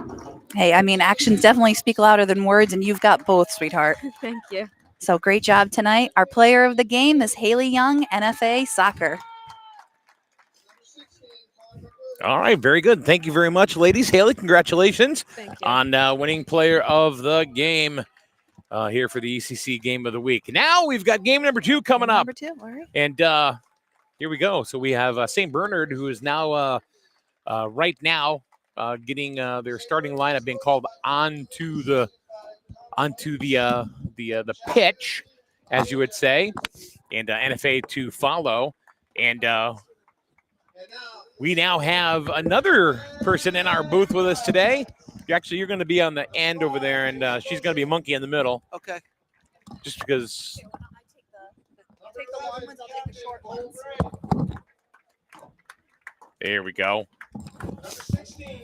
Hey, Paul, how are you? Good. How are you? Good, good. Last time I was on a camera in front of you. This time I'm going to be kind of right with you guys. Awesome. Dang, you just throw that off to the side. So we've got a Noelle, nice to meet you. this is the second game of our doubleheader, where it's going to be St. Bernard visiting us here at NFA. So anyway, how have you been, sir? Very good. Very good. Just finished up practice. Excited to see a little soccer tonight. Now, where are you coaching right now? I coach for the Southeast Soccer Club. I coach a U11 boys team. Got it. Now, you coach high school for many, many years. Yes. So why don't you tell us a little bit about that? I grew up in Stonington, and after I graduated, came back and lived in Stonington, and the position became available, and I applied for the job, and I was lucky enough to coach my son and a lot of his friends, and win a couple state championships. So that was pretty exciting. Says that so cavalier, huh? Right, just No, right well, off the tip of the tongue, a couple of state championships, you know how it is, you know. I throw that in there. All right, time for the national anthem right before game 2 here, the ECC Game of the Week. On SNSN Sports.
Something I've been used to my entire life, the playing of the national anthem before every sporting event. Mhm. It's always nice to hear. I like how we. That's an emotional thing. That's not a political thing. I care less about the political crap. Oh yeah, no. But I also like too how we recognize our vets too and make them visible. I haven't seen that or heard that in any other school, to be honest with you. Only NFA have I seen or heard to have the vets stand up to be recognized. So, Paul, you got here in a hurry. Yeah, I did. I was over at Wide World, so it took me about 15 minutes, and I'm glad I got here for kickoff. Yeah, yes, you sure did. One thing I found out about Paul in the 2 times that I've seen him now is that if he says he's going to be here at 10 of, he's here at 20 of. So Wait, hey. he's like he always defeats expectation. Got to play it safe. That's a quality That's I true. think that people are losing these days is punctuality. Yeah, well, you know what to say. If you're not 10 minutes early, you're 10 minutes late. As a school teacher, I can't be late, so always. What do you teach, Paul? I teach phys ed and health in Exeter, Rhode Island. Gotcha. Okay. So that's how you know Steve. Gravino. Oh, yes. It's funny, actually, growing up, I was best friends with his brother. Oh, really? So, yeah, so. It's a good guy. Yeah, awesome. Actually, I ran into him the other day at Fitch. Talked a little bit. Who, Steve? Yeah. Steve's a good guy. Yeah, for sure. Yeah, you know, for the most part, I give Steve Cravino a lot of credit for what it is we do, because he allowed us at the very beginning 10 years ago to come stream audio from the games, at Griswold. I said, yeah, come on down. And he has been very helpful, like I said, for the last 10 years. And I can't thank Steve enough for everything that he's done. So, all right, Paul, here we go. Noel, here we go. Time for game number 2. The ECC games of the week. St. Bernard's. How'd the first game go? 1-1. It was a tie. Great game. Pretty physical for for the girls. So we were talking about that and how the boys seem to be, they'll get chippy, and instead of I don't know, they'll maybe take cheap shots or something at each other, but like that. Right. But the girls knew how to take a hit, Yeah. take and give a hit. They did. So, and we'll see what the parents end up. Well, one thing that's going to be a big key in this game, if you look. One key is, if you look, the field is very narrow. You can see the yellow lines. It's probably 5 to 7 yards shorter than most fields. So there's going to be a lot of contact in this game, I got a feeling. Like we just saw? Like we just saw. Yeah, we've seen that already. Now, the Paul, are different fields different sizes? Or? Yes, absolutely. This is one field that we did not like to play on because it was so narrow. I mean, you don't really have an opportunity to play the ball wide. And if you play the ball wide, it runs out of bounds and it just throw in after throwing. So you kind of got to play a little more direct here, because if you do play wide, you're going to see the ball's going to be out of bounds a lot in this game. So what are some fields that you prefer to play on? Or unless you don't want to say. Yeah, no, East Lyme's a great field. Waterford's a great field. They have good length, good width. And obviously when you want to play soccer, keep the ball on the ground and keep possession, you want to have a field that's got some width. And this field does not have that. Gotcha. I would have thought that they would have to be all the same size, right? Yeah. No, or Regulation size. Unfortunately, the way the schools build the fields around the football fields, you can see you have the football field ends and then the yellow lines there. You usually have probably another 5, 6, 7, 8 yards on each side. And another thing you'll see is the goalie box. They don't really have a goalie box. Right. I've had that happen to us too, where we basically have a little meeting before the game and we talk about the top of the goalie box. Now they do have that in Colchester. Yes, They did that. They have it at Griswold with the new field. But on the grass fields, I feel in like a rec league would have the box, even spray painted. Yeah.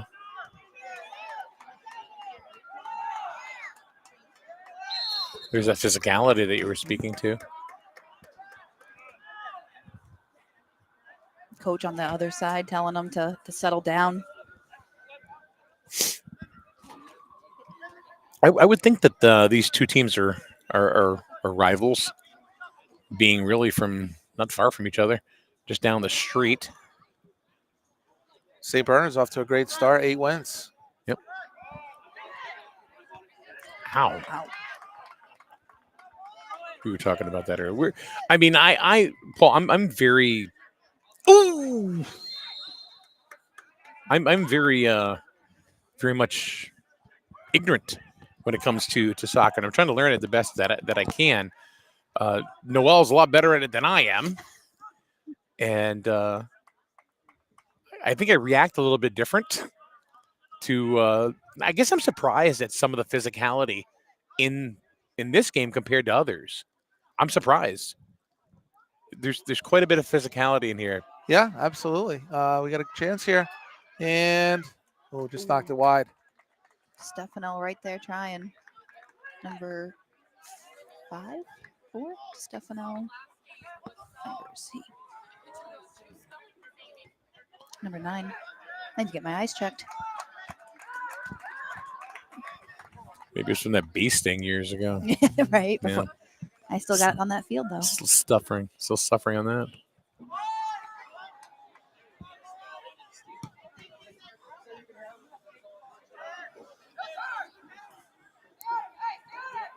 I would think that when it comes to soccer, St. Bernard's, Paul, is usually always tough. Am I wrong? They've been pretty good recently. They've been on a good run. I know they've made the state tournament the last couple of years. I think they played in D3 or D4, where NFA's always been in D1 because of the size of their school. So I've had a lot of good battles with NFA, and they've always been a great program. We haven't played St. Bernard's too much, but they've definitely been on the upswing here the last few years with a bunch of state tournament appearances.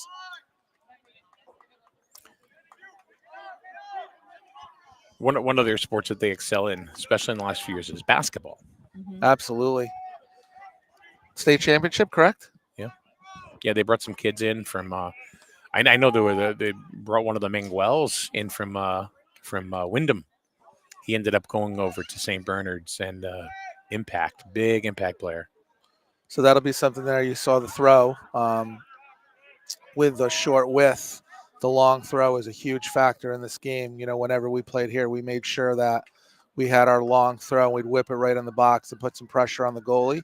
So that'll be something to watch this game to see if either team can take advantage of that. So how many yards short is this, do you think? In width compared to, say, a regulation size field? I would say probably 7 yards on each side. All right. So it makes a big difference. It's about 40 feet. Yeah. 42 feet, right? Maybe a little less. So on each side. So probably, 10 on one side. 10 yards yeah, on each 10 side? yards. Yep. Okay. I'd say probably 10. If you had another 10 yards, it would be closer to a regulation field. This is the narrowest field that when I coached that we played on. Really, really narrow. But obviously it's got the lights, it's field turf. Yep. So, it's got its advantages as well. So we'll see here. This is going to be a long throw. I'm guessing this is going to be dangerous. Whipped right in there like that.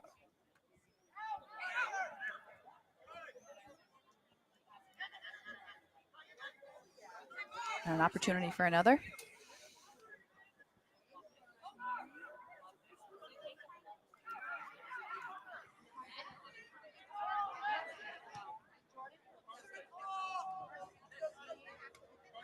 Oh. He hit himself right in the face. Right in the face.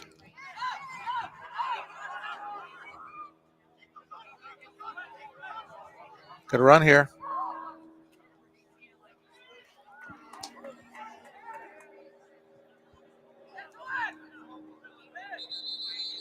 Oh, player down.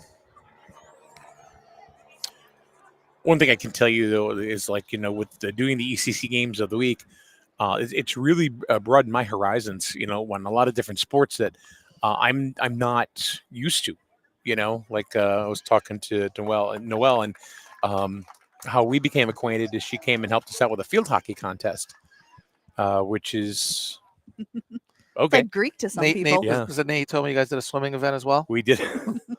Yes, we did. And you know, the girls were wonderful. They worked very, very hard, and it was it was fun. It was a lot of fun. It was just something we'd never done before. You know, soccer. We don't do a lot of Yeah. soccer. You know. I gotta say, and probably out of all of the sports that we've done, I think the one that I really enjoyed the most has been soccer. Well, the game we did at Bacon, that was a great game. I It mean, was a very good game. Bacon dominated the first half, and Stonington took them to him in the second half. So that was pretty fun. Yeah. Well, we were talking about Yeah, that that's earlier. You that's know, the it's kind game of we like were the talking tale about, of yeah. it was like Yeah. the tale of two cities almost.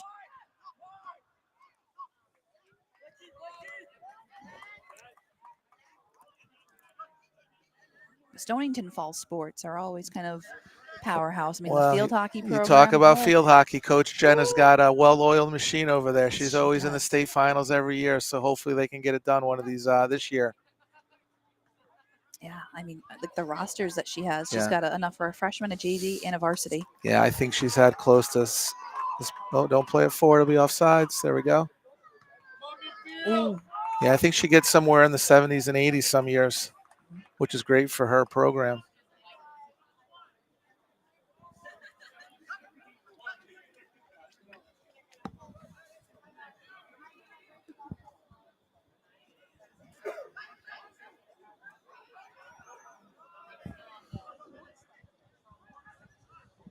I think I hear the guys talking a little bit more in the field than I did the Yeah. girls. I don't think I really heard the girls talk at all. Communication is a big part of the game, especially in the back. You know, you want your defenders and goalie to communicate with the players in front of you, so that way you're organized. So that's one thing that, you know, really good teams, you're going to hear a lot of communication, you know, crucial to be successful, especially defensively.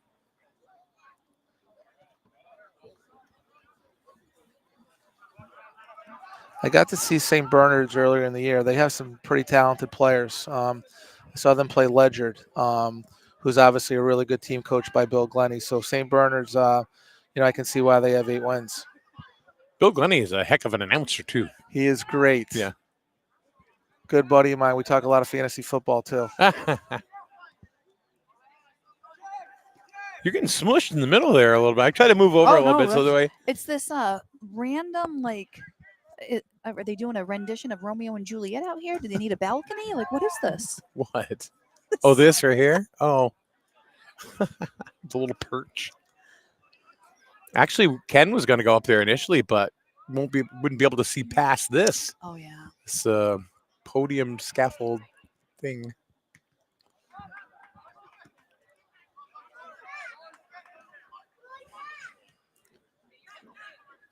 Well, in the spring, if you come and do lacrosse, you should be okay because this is just up for football. Nice skills there on the ball.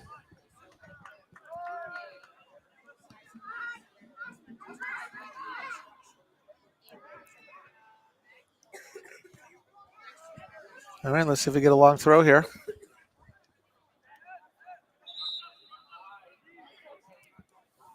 So our last game, we had one of the athletes had gotten a card. What do the different cards represent? Are they like times out or ejection? Yep. So I'm assuming it was a yellow card. Yes. So yellow card is a caution, and it's kind of a warning to be on better behavior. And if you get a second yellow card, you are ejected from the game, and your team must play with 10. If you get a straight red card, that is pretty severe, and you are immediately thrown out of the game, and you must play with 10 players. Okay. So 2 yellows equals a red, and then you can also just get a straight red card. Okay. These referees are pretty good. Actually, I know both of these guys. These guys will probably do a pretty good job of talking to the players. You don't really want to just throw red cards around. Right. So you really want to try to communicate with the players and give them a warning, unless it's really, really something kind of nasty that needs to be addressed immediately. So Noel, one of the things you had asked about is there any football going on? Not a lot of football going on, but there was a game last night where Killingly defeated Guilford 48-13 in Guilford. Wow. Okay. Yeah, they ran their record to 5-0. They They beat Sheehan, who was really, really tough. Killingly's got a really good program, don't they? Oh yeah, Always. Chad Neal.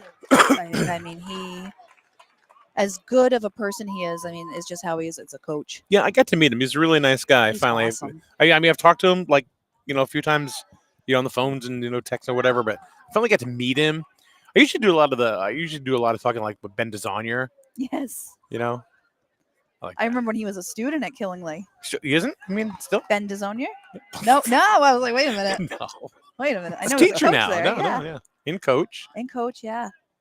But it's funny, like seeing kids that you remember sophomore year in English class, and now they're, oh my gosh. It's kind of like the story here with the NFA coach and the coach of St. Bernard's. The coach of St. Bernard's was a student Yeah, of the guy of the head coach for NFA, yes. and now they're coaching against each other. And and Frankie Lee works at NFA. He's a teacher Yep. here. And so is, well, obviously, the NFA staff. Grant is too. Right. So it's kind of funny, the dynamics between So them. him and Alex, and then if it goes even further than that, supposedly Alex or something, they bought a house or bought some land from Frankie Lee's mother. Yeah. So it's like This is destined to finish in a tie.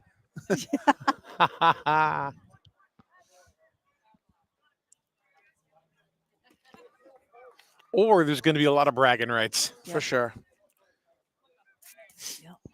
Alex has done a really good job with these kids. Alex is a really, really good coach. I've gotten to know him a little bit over the years. Well, he was the assistant coach for what, 11 years? A long time, yeah. But really well respected by the kids. He's got some good soccer knowledge. So I'm sure that he's coaching these kids up, and looks like tonight we were going to be in for a competitive game here.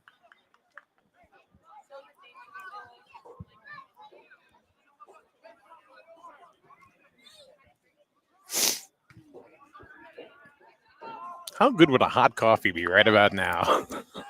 I might drive over. I was wondering, are we going to be inside or outside? No. And I'm like, I got a feeling we're going to be outside. I'm still sipping on my Arnie Palmer from this morning. The teachers, we never finish anything. I mean, I have a whole bunch of beverages here, but they're all cold. That's the problem. Told you, my classroom is literally right across here. I have a microwave, a refrigerator. You got a K-cup machine? I probably could find you one. I have one in my office. That's in a different town. Paul, I really appreciate you coming up again. No problem. And Anytime. helping This out. is fun to hang out with you guys.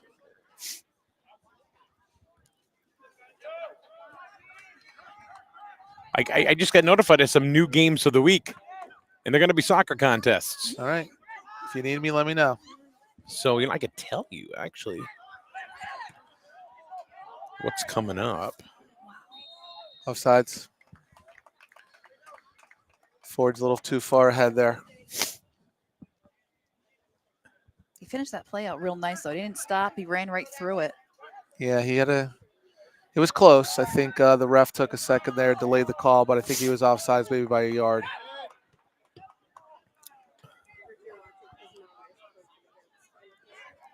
And again, I keep talking about the width of the field, but sometimes it's really hard to create. You have so many people in a tight area. It's really hard to create opportunities there. We're almost 20 minutes in, and we haven't had any clear-cut opportunities. So the next two games of the week that we have are going to be first one, like October 16th, is the Bacon Academy at Ledyard. That's one. October 19th, Stonington at Waterford.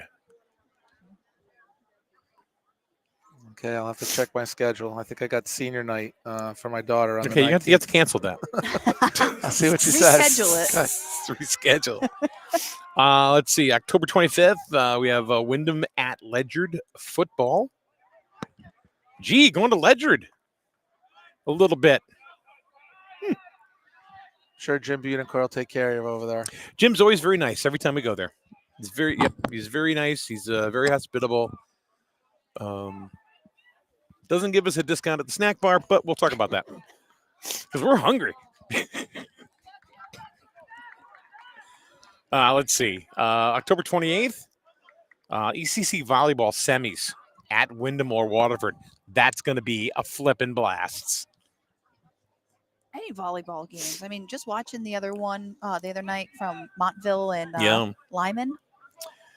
And how about New London at Killingly football? I don't know how that one's going to go. I have an idea. Yep. Moving on. I'll stay quiet. We have a couple of other contests, too. We're going to be doing a soccer matchup, East Lyme and Old Saybrook. East Lyme coming off their state championship. They have some really talented players. Yeah, and Old Saybrook's right up there, too. Yeah. So, what are they, 5 in a row, maybe? Yeah. I haven't seen their record. How are they doing so far this year? East Lyme? No, Old Saybrook. I don't know. They're out of conference and, out of the ECC. So I know East Lyme was undefeated. I just hadn't seen how. I will be able to tell you, though. Okay.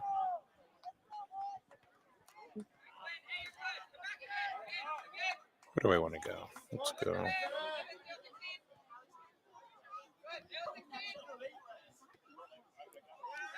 Hey, are you looking it up, too? Let's see here. The website's different now. It's harder to navigate, I think. Are you going to CIAC? Yes, I was. Yeah, see, I'm actually going to go to... I don't like the new revamp of the website. I don't either. I'm struggling navigating on there. I don't like it. I'm getting used to it, but I still don't like it. Just keep it as it was. There was nothing wrong with it. I agree. I'm showing I'm 8-1 in the league. Yep, that makes sense. Oh no! I'm sorry. That is Old Saybrook. Sorry, Old Saybrook. They're 9-2 overall,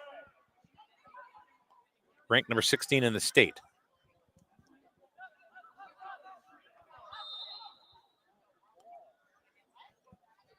So then let's see. Yeah, that's on the 21st, by the way.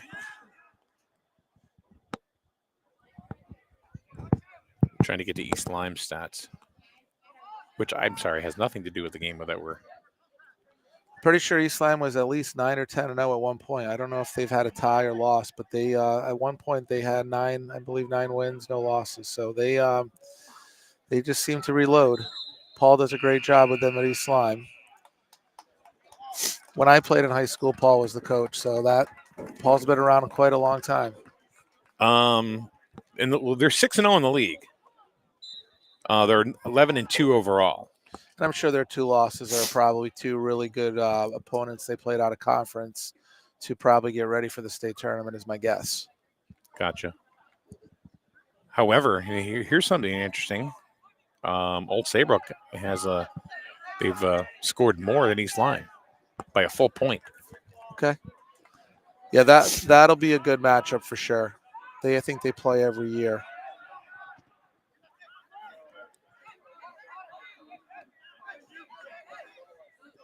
So that'll be on the 21st, I believe. Is that the day you have homecoming?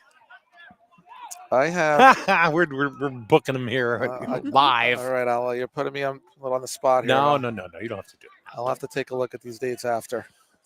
I'll send them to you. Thank See you. what you got.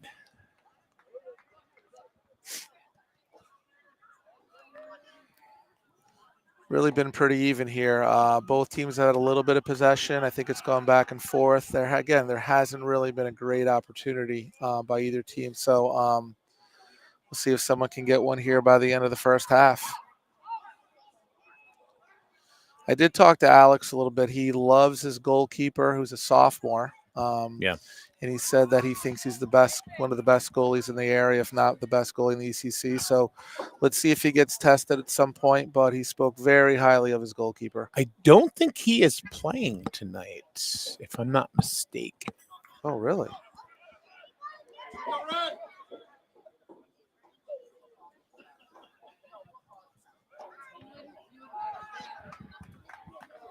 And I believe it was a junior that was actually okay playing tonight. All right, maybe he's not in tonight. Because I did talk to Alex around 2:00 today. Okay. Well, I guess he gave me bad information. But he did no. But he did say that. No, he did say the same thing Okay. about his sophomore goalkeeper. And I guess he actually learned under the junior goalkeeper. Okay.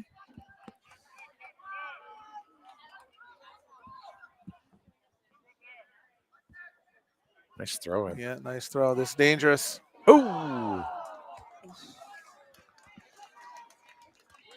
He knew it. Benjamin just knocked that over. I saw him play early in the year. He was really dangerous going forward. He actually scored a nice goal in the Ledger game. So he's someone to keep an eye on for St. Bernard's, number 10. He's been all over the place anyway already. Yep, nice skillful player.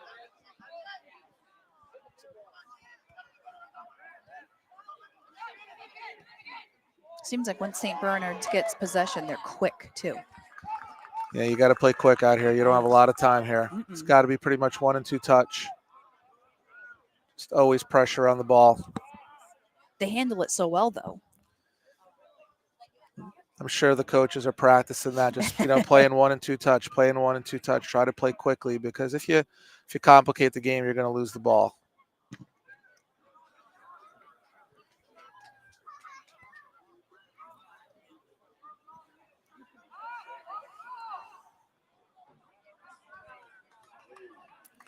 Yeah, NFA is going to have to string a couple wins together here if Alex and the boys want to get in the state tournament. They're a little short right now, so they're going to have to string some wins together here to finish the season. All right, here we go. Long throw. Let's see if we can get a dangerous scoring opportunity here.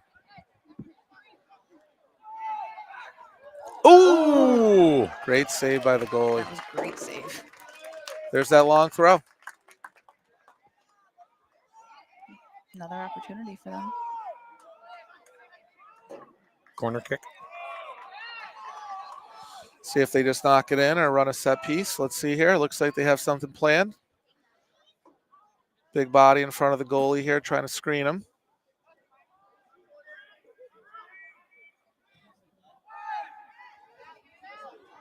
They even had a countdown to it, too.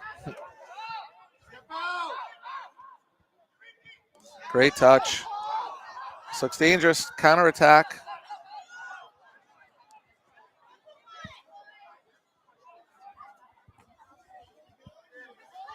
Great pass. Oh! That was Cole Bray going forward. I believe that was the other player Alex kind of told me to keep an eye on, number 11. It's one of his senior captains. Yeah, that was really nice run forward there. A lot of people would have shot that on goal. I thought that was a pretty unselfish play by him to cut it back and hit the runner moving on goal. So that was really nice creativity by him there.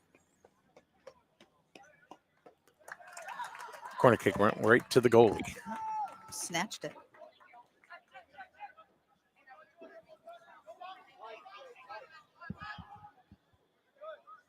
No, they have 10 seconds, right, to get rid of the ball? They do. Interestingly enough, they rarely call that, and I think they should call it more, especially when the team's winning the game. Or the crowd's going 1, 2, 3. I started refereeing this fall, and I was at a game, and I had the clock in the background, and the goalie literally had the ball for 15 seconds. And I'm like, you really got to do better here. I got to call this. So that's definitely one thing. It should be 10 seconds, but I feel like goalies take their time, and I'd like to see that. Called a little bit more.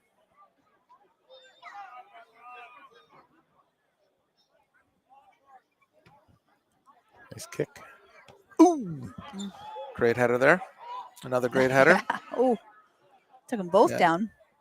Definitely some hitting going out there. Very physical right there in the last 10, 15 seconds. He looks onside here, I think. Yep, he was.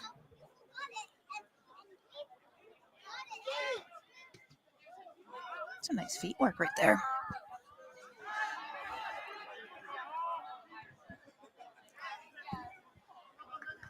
I told him my anxieties kicked in when I'm watching this. It's like, come on! get some goals here. Hey, I can call basketball like it's nobody business. All right. Okay.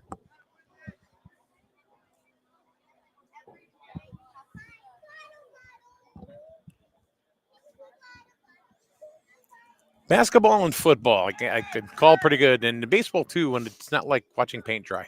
Okay. Who's winning the World Series? Not the Red Sox. Anybody but the Yankees. How's that? That's I'm good with that. I don't have a problem with the Yankees. I have a problem with Yankee fans. Okay.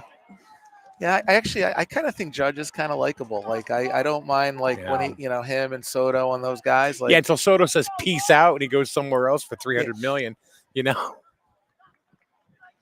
Unless they're gonna. What do you think about these contracts in baseball now that they are they're diverting the money? like to the Otani, like Otani, yeah.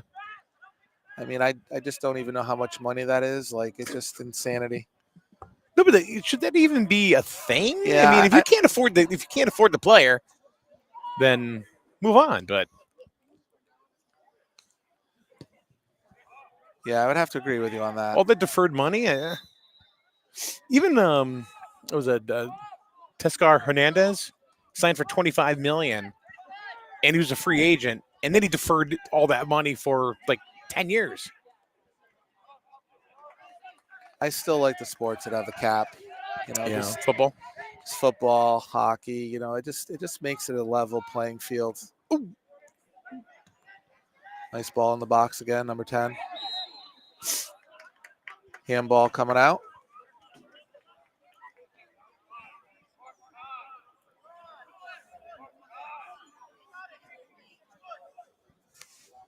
Are you a Red Sox fan?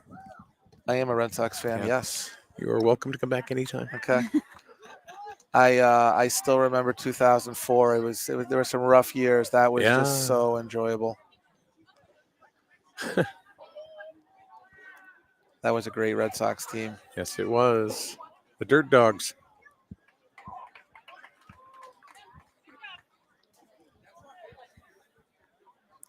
Here we go again, long throw. So I would say both teams' best opportunities have come on the long throw. They really haven't created anything through the center of the field, just so many bodies. So, again, the ball's out of bounds. Take advantage of that long throw.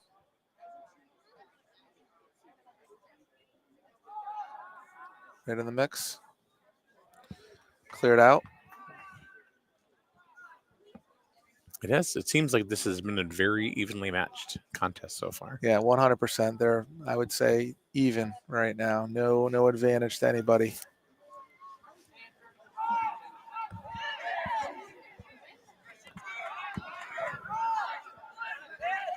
Although I would give the best opportunity to NFA a couple times going forward. So this didn't finish.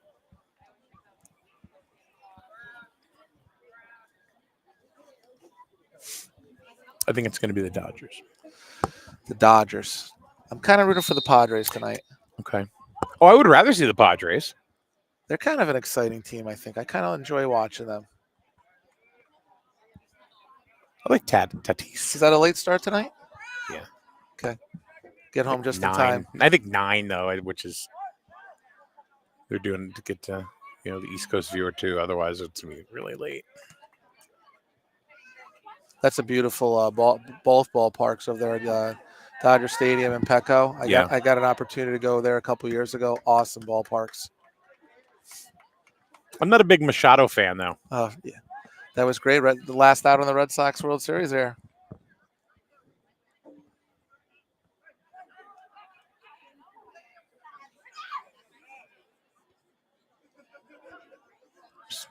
Good on the Padres though. They got out of the Hosmer deal. Oh yeah, for sure. Another shot on goal. Nice save.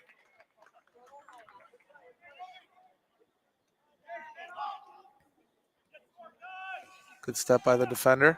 No, you're not a big baseball. No, Football. Football, hockey, Ooh, great toe poke, just wide. golf. I'm a major Bruins fan. Yes. Oh, Big Bruins fan. we're gonna go see them play Columbus the 28th. That's my birthday present this year. I did the whole youth hockey thing with my son, so we went a lot of trips to Boston. It's not a lot of youth hockey Yeah, up here. where around here did you We go? played at Norwich, the Seahawks. Oh, okay. Yeah. So yeah, it was actually not far from here. It's a good drive coming from Stonington, but really enjoyable. Other than here, though, I think New Haven is the closest to Yeah, Connecticut, I or think where we lived, the options were sort of there was a URI program or Norwich, and then obviously some of the kids in this area they did play in the New Haven area. Pomfret too. Pomfret has some Pomfret house School? leagues. No, not Pomfret School. Like I don't know what Griffin Youth Hockey has evolved into now or transitioned into, but I totally forgot about Griffin Youth Hockey. Actually, that's where I got my start. yeah. And I know like they've redone the rink up there at Pomfret School. It's gorgeous. It's Jan Rink now instead of Brown Rink. A lot of the prep schools always have really good hockey usually. All right, set piece here. Let's see what happens. In polo. Dangerous ball. I think that's going to be a corner. Yep, deflection off the NFA defender.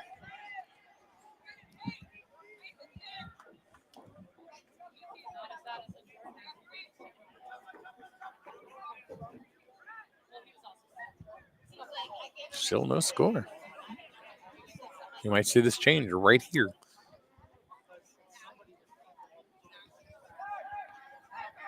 Really good ball in the box. That was dangerous. Really whipped in there really well.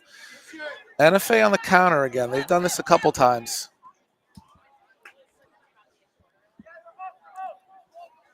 Wow, what a Great save. speed. Great tackle. Good battle here by these two. Wow. That was again number 11, Cole Bray. Another great run down the flank, just the other side this time.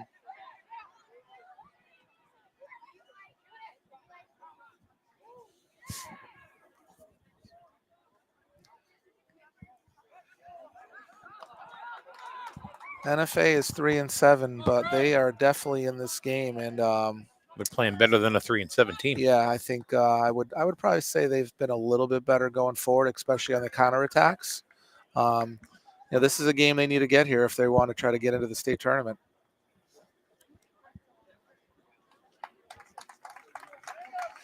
I think it's still 400 winning percentage to get in the state tournament, so they're close.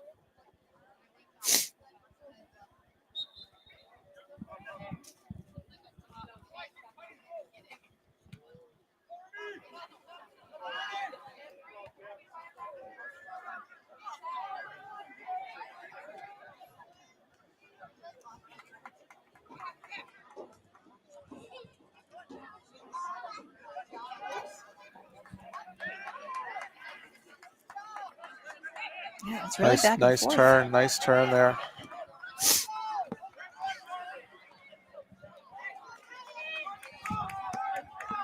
And how do we still have mosquitoes? I felt a couple over here. Hopefully they go away. I'm okay so far. Thanks for asking. I'm made of wax, so they stay away. Maybe that's the one good thing about the cold. But when I melt, I melt.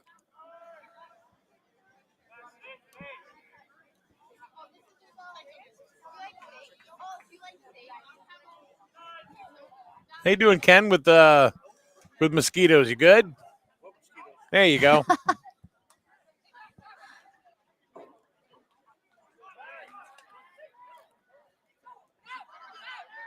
St. Bernard's with a nice little bit of a possession here, last couple minutes.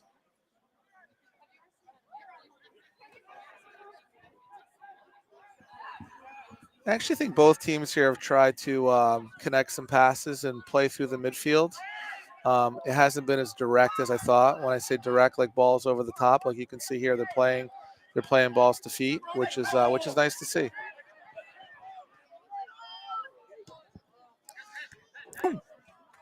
It's a headbutt. Mm-hmm. The backs are taught, don't let the ball bounce. Win it in the air. Like he's going to win this in there. He's not going to let it bounce. There you go. What's the strategy with that? Well, I think if the ball bounces, it's going to bounce and it gets closer to your goal. So you want to try to win the ball in the air, so that way you're knocking it towards the other goal. I always kind of said you let the ball bounce, bad things happen. So win it in the air, and that way, put the other team under pressure. Gotcha. Okay. Yeah, because also, what if it has a bad bounce? Yeah, well, that's usually what happens. A lot of times the goalie will punt it. The ball bounces, and next thing you know, it's behind the defender, and it's in the back of the net. So especially on goalie punts, you don't want the ball to bounce, whether it's your chest or knee or head. Usually good coaches are really pushing for their players to win the ball in the air. I think we lost the ball. All right, we got a replacement coming here, I think. All right, let's see. I think I want to call the first goal is going to come on a long throw, and it could be right here. All right, I'm going to stand up and watch.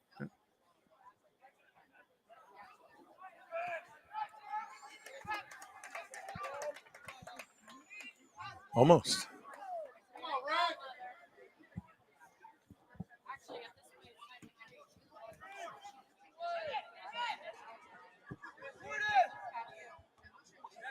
Nice header by the back.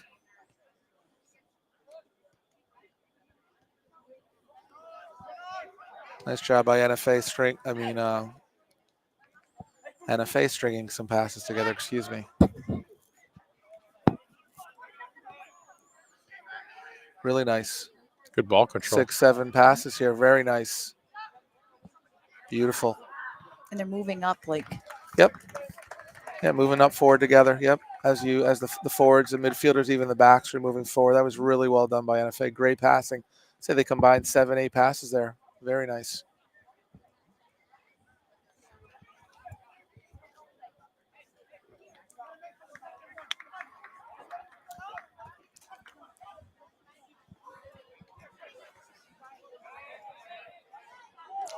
Wow, he got some height. Yeah, he was definitely up there.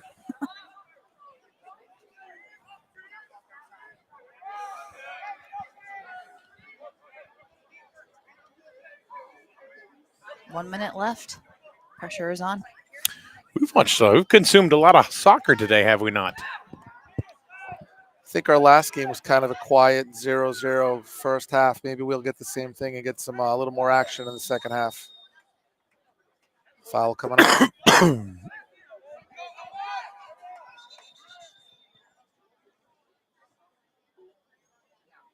This is our third half of soccer.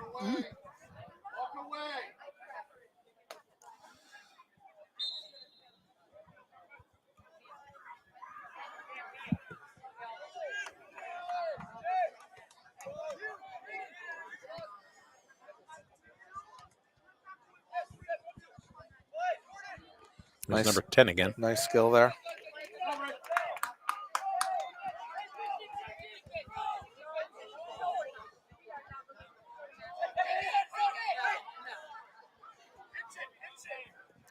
Yep, he's got to call that little push to the back.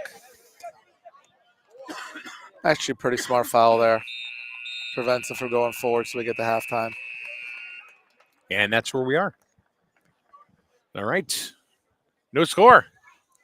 We'll be back in a little bit right here on SNSN Sports.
All right, welcome back, everybody.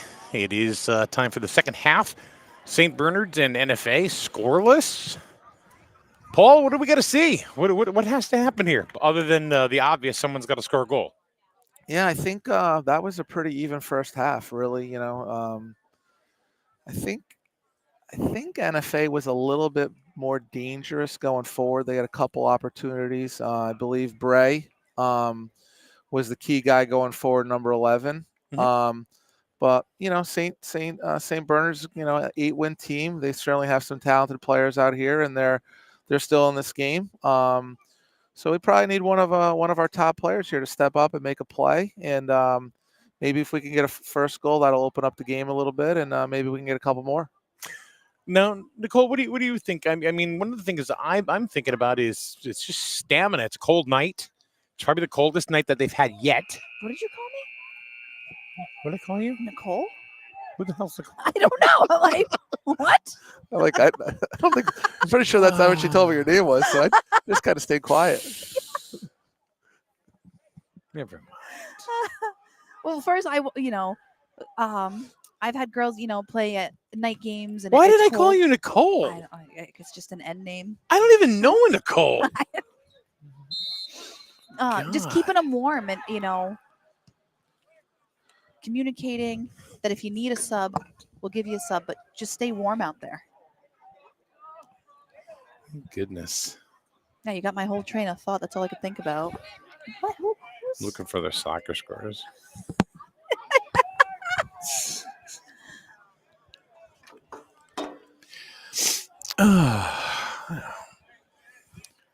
Mike, Paul, and Nicole. Here live. Here at NFA. Talking pickleball. Was that the number one sport in the country It's now? growing. Yeah. Everybody plays it. Getting tagged with Good a ball. Oh, That was lame. I thought he would have caught that. that lady in that chair almost did, but not with her hands. No, it was almost a header. And I didn't know that term. Header. I didn't know. And again, they're going to send the player forward who has the long throw instead of taking it quickly. Sometimes the quick throw is dangerous. It catches them off guard. But in this situation, they want to go big. Ball's loose. They usually protect the goalie there and blow the whistle, but they played on.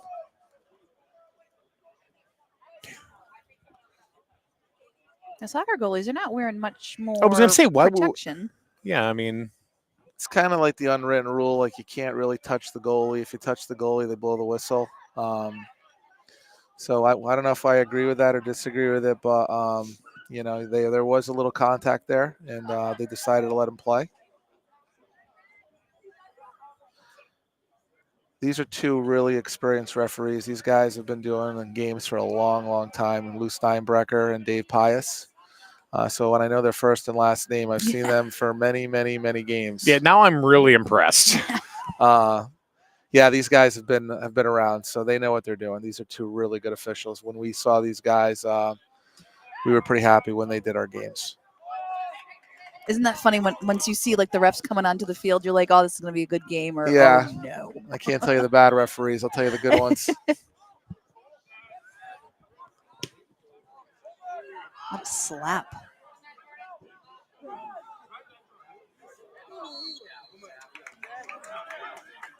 No, what was that whistle for?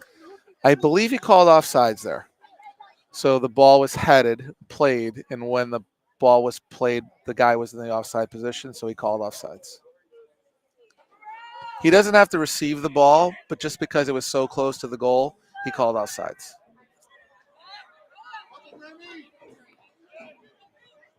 Good ball there. Well done by the keeper.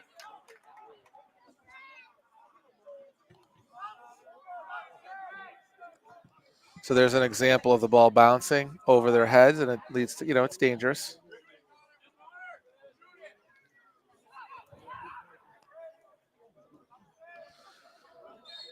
Connor McWilliams has done a nice job in the midfield. I've noticed him a little bit, some nice skill on the ball creating. So he's done a nice job. I've noticed him. Both teams playing 4 in the back. That's standard for high school soccer. You know, you want to have players behind the ball. Sometimes they'll run into a team that plays with 3, but these guys are playing with 4. Obviously, you want to be really safe and not concede goals. Ooh. Kept it in as well.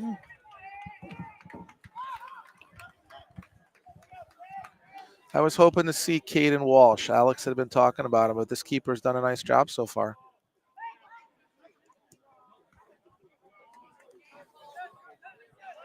Oh yeah, and that was another thing. I called him Caden too, but it's Kaiden. Kaiden, okay. Sorry, I called you Caden. No. I'm interviewing the guy, and I called him Caden. Well, the coach, I told him to tell Kaiden. us about Caden. No, it's Kaiden. Oh.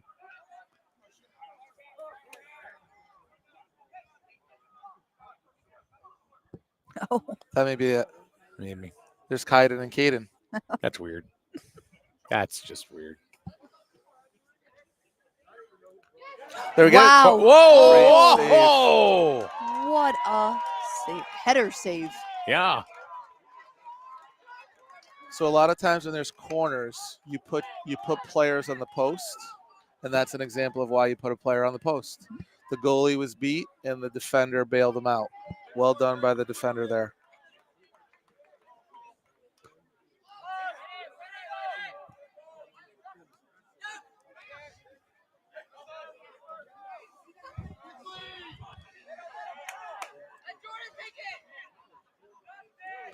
That time they elected to play quickly. Let's see what happens. And they get a corner out of it. Was that play set up actually to get a corner? So if he was taking the throw. The center back was coming to take the long throw, and he decided that they only had one defender there, so they played quickly to try to take advantage of that, and then they were able to earn the corner. So that was really well done. So that was a set piece there. They intentionally They're going to get another one. Yep, they're going to see if they play short here. Little big touch. Yeah, out of bounds. Yeah, I think we may see a goal on a corner, throw in, something like that. It's going to be hard to create the way these defensive teams they're playing defensively here. And like you guys said in the first half, they're really not giving each other a lot of time. We haven't really seen any breakaways or. Yeah.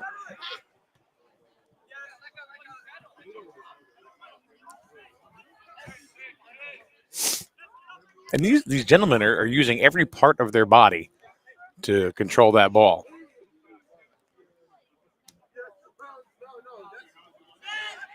And yeah, they're fighting for the ball and they're making some really good plays, but they're keeping their composure. They're not getting it to their heads. They're not making silly mistakes because they're rushing. True.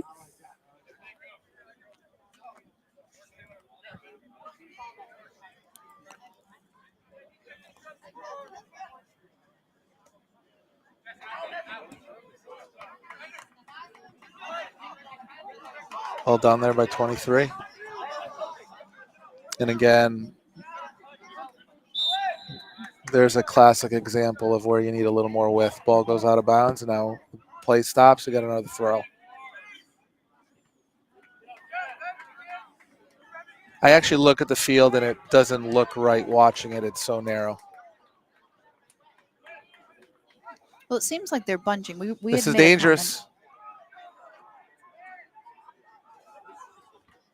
What a block. Well done by the defender. We had made Yep. a comment earlier during the girls' game that they were bunching, and it was kind of painful. But that might just be because East Lyme might be used to playing on that wider field. That is a factor, 100%. And like I said earlier, East Lyme has one of the better fields, I think. Mm-hmm. I think we may have a card here. Let's see. Is he talking to him? Nice job there, probably talking to him, not giving him a yellow card.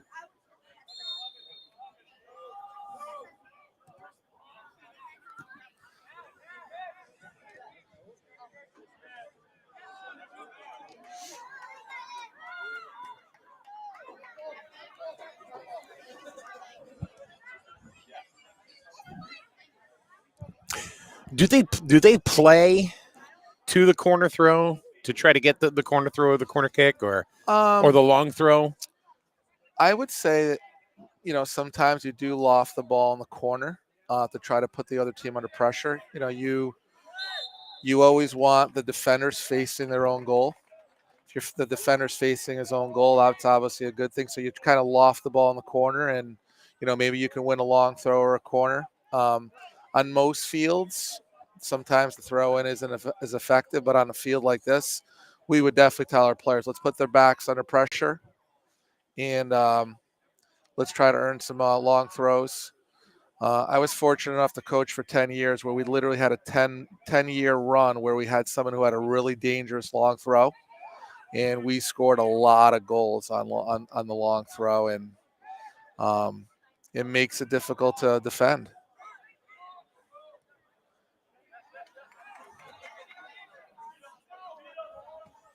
Good tackle. That's clean.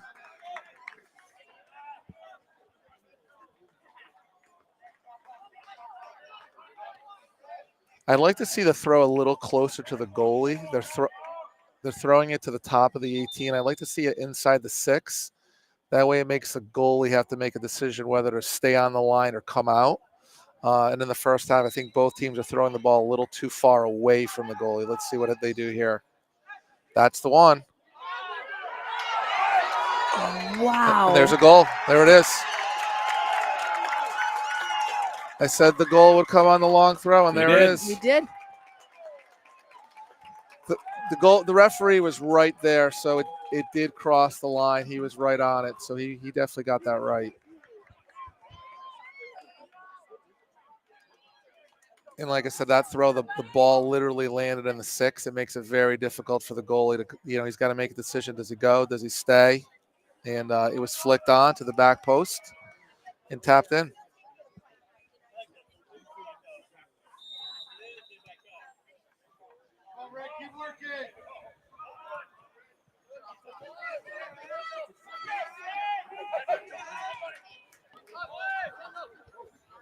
What a maneuver.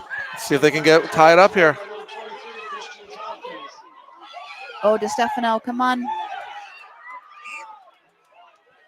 We're so close.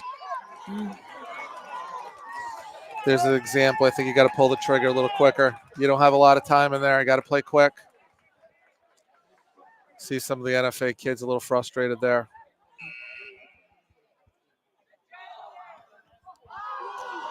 Ooh. Really well done there by the player to use the inside of his foot for accuracy. Really close there to making it 1-1. A lot of people would have driven through that and put it way over the top. Really nice finesse there. Just missed it.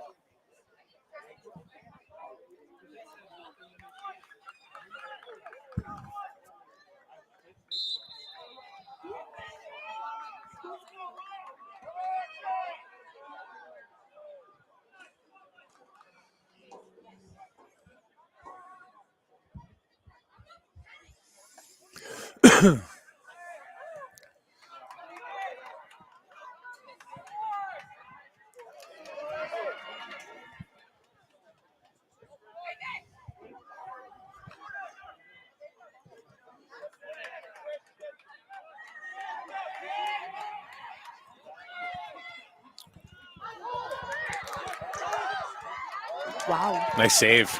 Really well done by the keeper coming off his line. He anticipated that very well.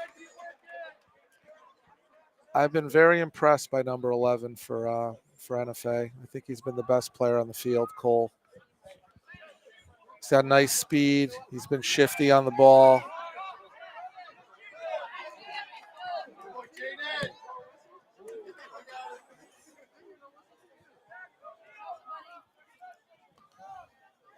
Good battle in the corner. Here we go, another long throw.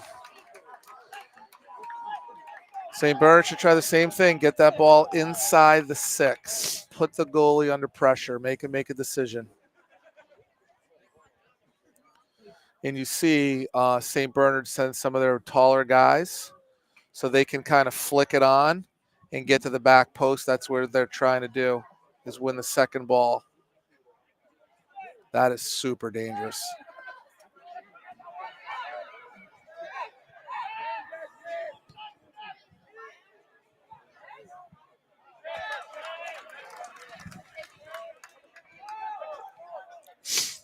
Ken's doing some really good camera work. Yeah.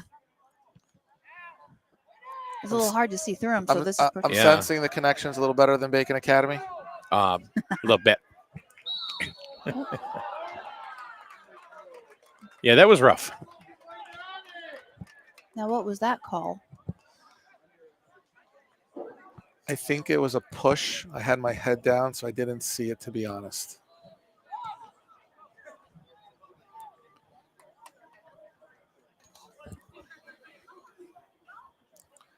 The speed of play seems to be picking up here a little bit. That goal probably helped the game. And it seems to be going up and down a little bit here. So maybe we can get a couple more goals. But it seems like the speed of play has picked up.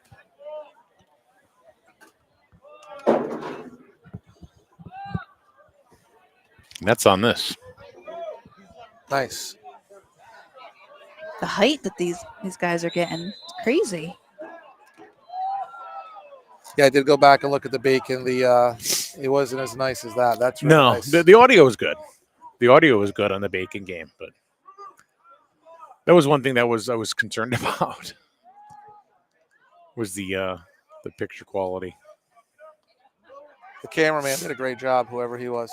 I thought he stunk. He's awful.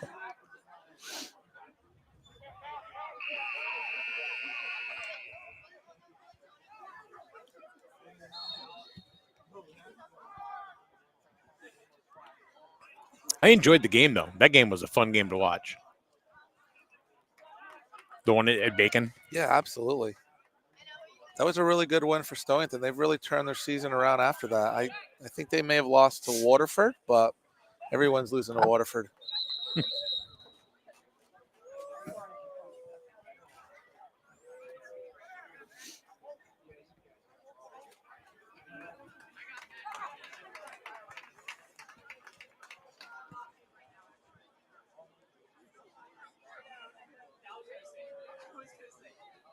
Good start to St. Bernard's to this half. Feel like they've picked it up a little bit. Although NFA is still right in this.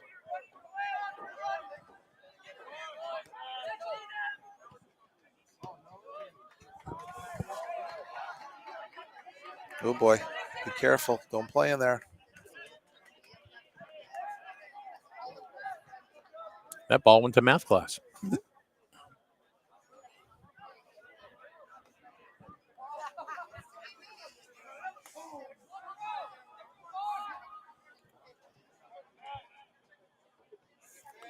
All right, this kid has got a great throw.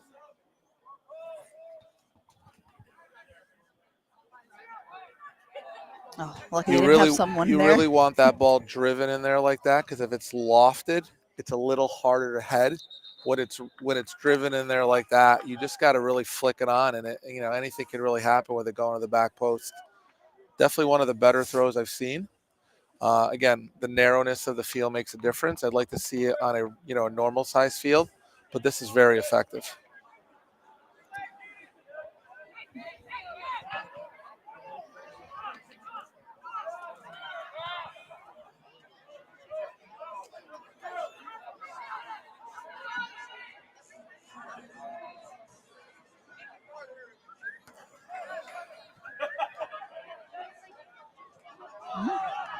Looked like St. Bernard's was trying to play a little game of keep away, and NFA said no.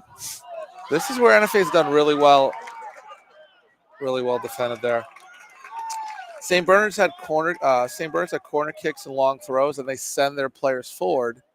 And NFA's done a really good job on the counterattack. They've had a couple 3-on-2s, 4-on-3s where they've been pretty close to getting through.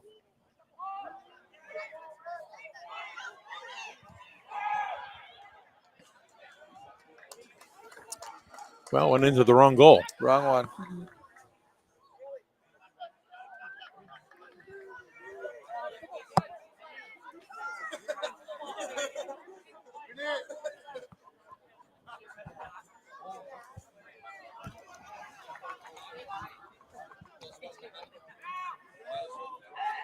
Ooh. Didn't phase them. How many people walk out of a soccer game with a black eye? Or a bloody nose. or bloody nose. That's pretty frequent.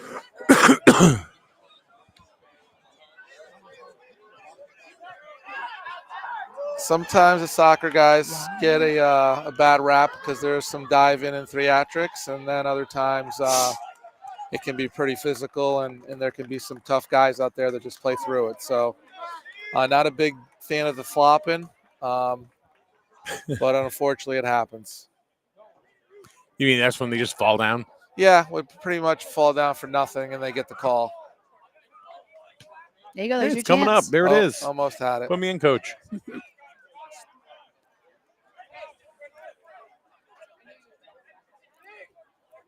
Nice run there. Great flick.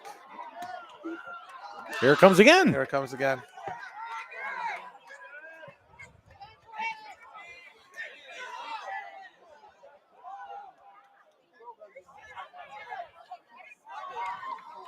How you doing, Nicole?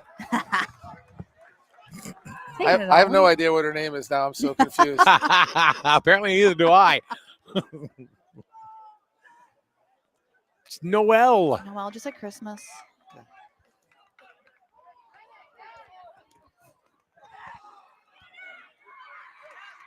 I did tell you that my brother had married a Nicole.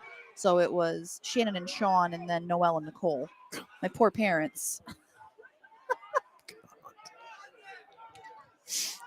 She's no longer with us, so I guess that solved that problem. Oh, no, she didn't, like, she's okay, but she's no longer in the family. Oh, okay. Yeah. Whoa, Yeah, no, like- whoa. I'm like, wait a minute here. I guess loss wasn't really a good word because we don't really miss her, so. Oh, my God. It's getting late. Past my bedtime already. Ugh. Oh, great turn. Unfortunately, it slipped. Well done.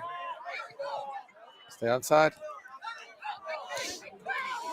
This is dangerous. 1v1. Took too long. Oh. Take a touch. Hit it on goal here.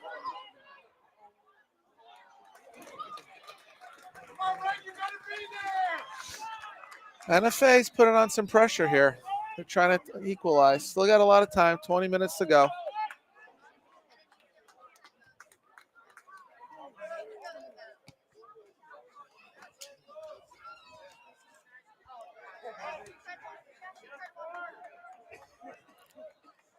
I love it when I get a message. Are you guys going to be at the game Sunday? What game? Could you be any less specific? Oh, goodness. I'm kind of bummed out. I was offered 2 tickets to the Patriots game on Sunday, and I can't go. You got to say you went to the first game Drake May played, right? Right. He's a new QB, right? Yes. Was that the game you were talking about, by the way? No. Somebody wanted to know if we're going to be streaming a game. Oh, gotcha. There's not many games on Sunday, are there? Youth. Oh, youth stuff. Gotcha. We're doing Grizzled and Month. And then simultaneously we'll have another crew on another streaming platform doing Wyndham and Ram. Be a busy day. Those are full day events, right? They go from the little guys to the big guys, right? Yeah, we don't do the peewees. We just do we stream the micros, juniors, and seniors. And I'll tell you, Grizzly Youth Football, man, is a dynasty. Griswold. Absolutely. That youth program is so important in building. That's where it happens. Yeah. A lot of the kids, nice save. Well done by the keeper. That's a great ball by the number 3 there, too. You shoot it like that. If the goalie makes a save, you have it there open at the back post and someone's crashing. So a lot of times you try to teach your players to shoot at the back post. So that way if the goalie makes a save, someone's there to crash it in. Let's see, they got something running here. They have 5 or 6 guys stacked. Wow. Almost just missed. Really well done there. Is that off of 18? Yeah. It's kind of like in basketball there. What they're trying to do is they try to pick each other, and they kind of take a little pick and roll where one guy Yeah. will pick one guy and that creates space for another player. So that's something they definitely practice. That was really well executed there by St. Bernard's. Little noise here from the fans. Oh yeah, they got a whole section over there.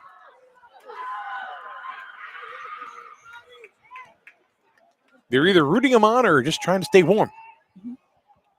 No, they look Yeah. warm. Looks like they're making some noise. See, I come from a generation where, you wore nothing. You just wore like a shirt or whatever. The kids now, they're all about comfort. They're all about comfort. Hoodies and sweatshirts and sweatpants. And cell phones. And cell phones. I would definitely say the comfort level is important. Yep.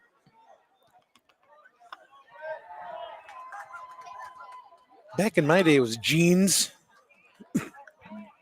parachute pants. Not me, though. No. No parachute pants for you? Nor spandex. Not my style either. There's a foul coming in. Good job by the player checking on him. Referee could have given him a yellow card there. Really smart play by him just to make sure he's okay. Good sportsmanship.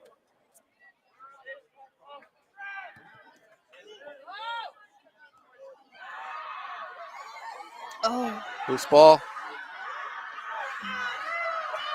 Oh. Extra point is good. Yep. Unfortunately, this one's worth nothing. It's good. Yeah. Just got a little too excited behind that kick. Yeah, that's what happens. Like, you get so excited with that opportunity. Ken, you got Weathers in there.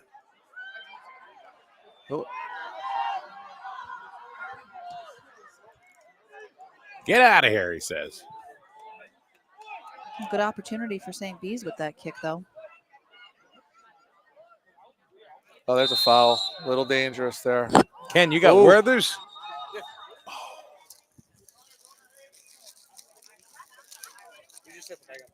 No. Again, nice job by Dave to talk to both of them. 16 with a little push from behind. The NFA player went to say something to him, and he just talked to both of them. So great job, Dave. You're talking about their portfolios. So important to have a good referee who communicates with the kids. So important. You let them know what they're doing out there and you communicate with them. It can really settle the game down. It's also some of these kids might be still learning the sport. And I know here at NFA, we get a lot of students that come from out of the country. So it might be a language thing too, or Absolutely.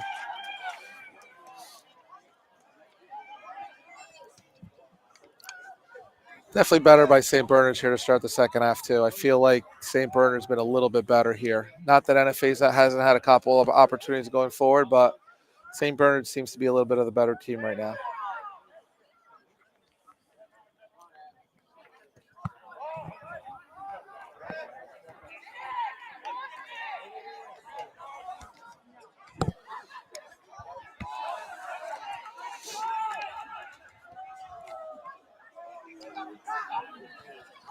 Good challenge.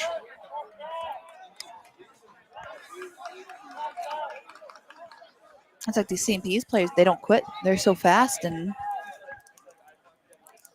Yep, they played well. But I think a lot of times you can tell, too, how a team comes out in the second half. Maybe they didn't have their best first half here. And, I think they made it a little bit better here in the second half.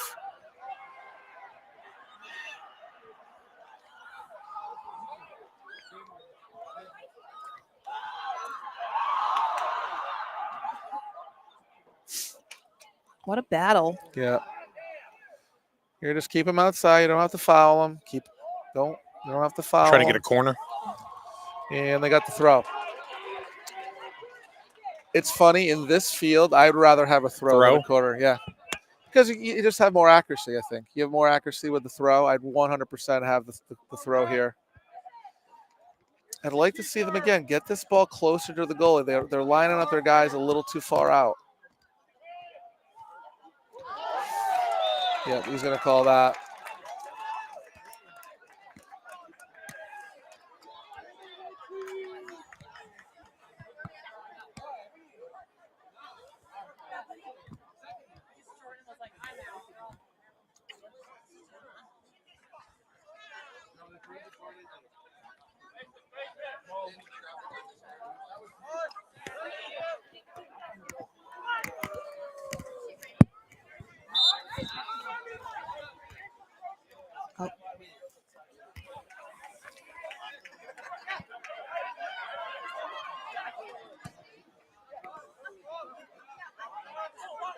I was just about to say he's had a great game and missed it there.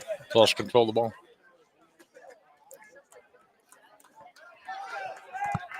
Seems like they're barely wearing shin guards. Are they wearing anything on their shins? I think we're in a time now, like when I played, I always wore shin guards. I wanted to protect myself. They are wearing the littlest shin guard. So if a player is not wearing a shin guard, then a referee sees it, it's actually an automatic yellow card. Oh. So if Really? Yes. So they should be wearing shin guards, but you literally will see them. They'll be I mean, they're tiny. Yeah. So they all have shin guards on, or they should, but they're probably not. They don't probably provide a lot of protection. It's a big comfort thing. That word you said before, the comfort level. It's about comfort, and they don't like to have that, around their their shin, ankles, and stuff. But yes, they are mandated to wear shin guards. But they're not. Well, Yeah, they're small though. look at 15. Look at 6 right here. Look how tiny those shin guards are. And some of them will have like shin guards that literally will, protect their shins, but you'll see others will have shin guards that are really, really tiny.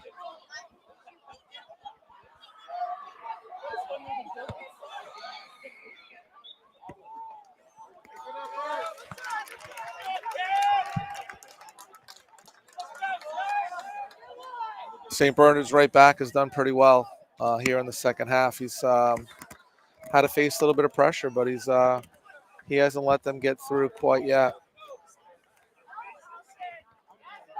Great win in the air. Nice pass. Yep, really nice.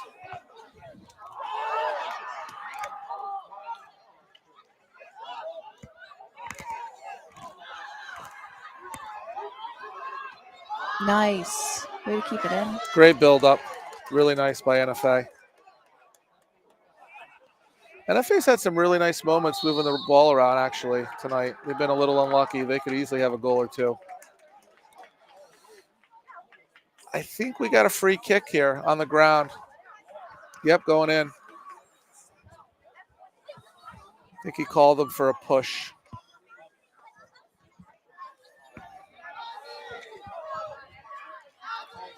So he's counting out 10 yards here. He's going to back him up. So I'm not sure here if we're going to see a shot on goal. This is one of those where you like to see it kind of ripped in there and maybe play it to the back post and just kind of hope for a mad scramble and have somebody there. Difficult to score from here. Let's see what they decide to do.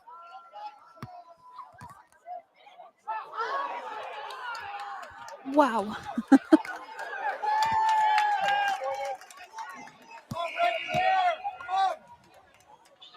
That was a really good ball to the back post. Really good ball to the back post. You feeling the anxiety now? Yeah. A little bit. I'm standing up. A little more pressure here for sure.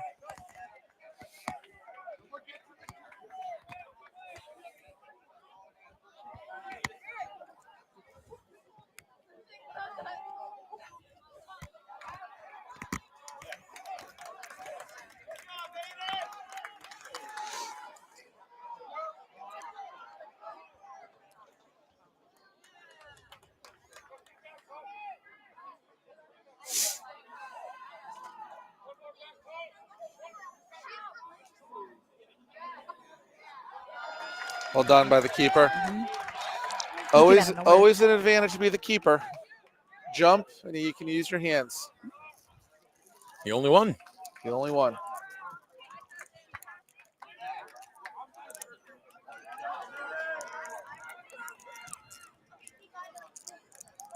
And just talked about how St. Bernard's had probably played a little bit better. I think that we've In the last 5 minutes yeah. or so, NFA has really been putting on some pressure. Yeah, I think they're realizing it's the end of we got 8 minutes left here, so they're maybe a little more of a defensive shelter to try to hold on for the victory.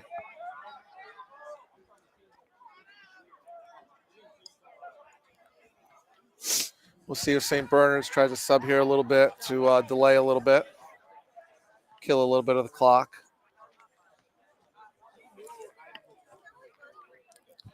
Pretty well played game though, by both teams. Been some pretty good action.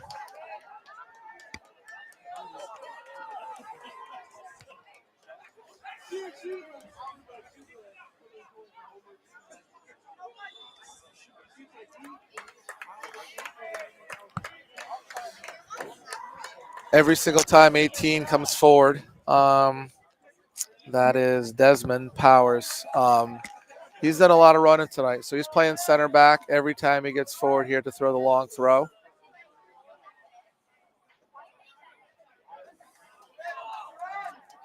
And see how the center back is forward now. This is why NFA's had some success on the counter.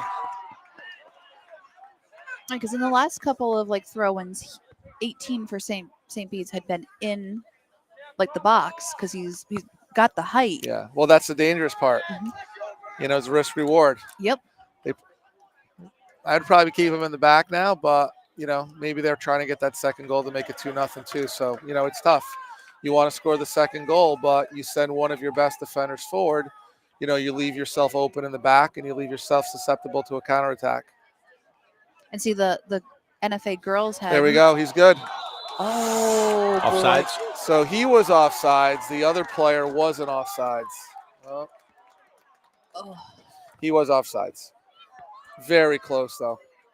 Very close.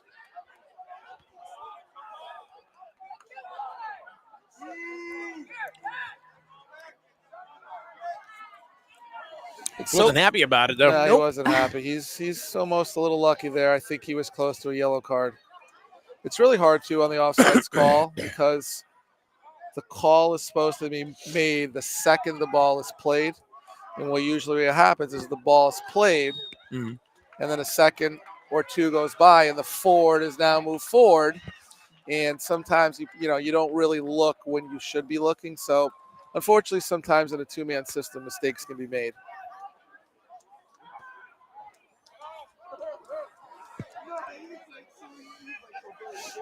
When you get to, conference games in the state tournament, what they usually do is they have one person run the middle, and then they have the two ARs on the sidelines, and the ARs just basically stay with the last player. They just watch for offsides. So, you're going to have some mistakes made when there's with two referees.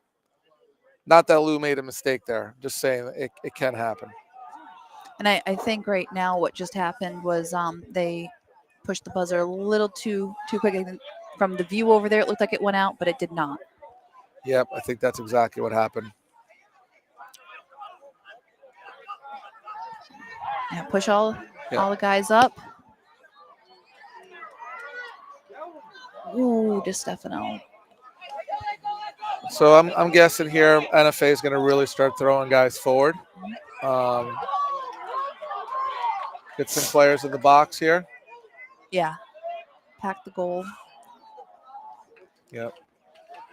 It's going to run another 30 seconds here. St. Bernard's is going to be in no rush. So if they sub under 5 minutes here, see how when they sub the clock stops? Gotcha. So if you're leading under 5 minutes and you sub, the clock will stop. Okay. That's good to know. Hey, I've never heard of that rule. Well, if you're winning, you can just sub every time the ball goes out of bounds. So they're trying to Make it fair. they're trying to prevent a coach from just continuously substituting. So the Dodgers and Padres are playing right now. Any score? Nothing. Bottom of the second. Oh, we got a player down. Okay.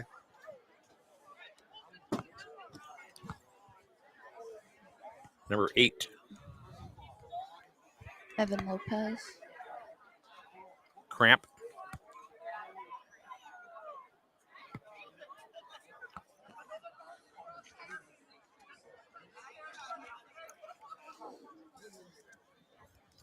Stretch them out a little bit. Probably cramping, yeah. Yeah. Well, it's cold.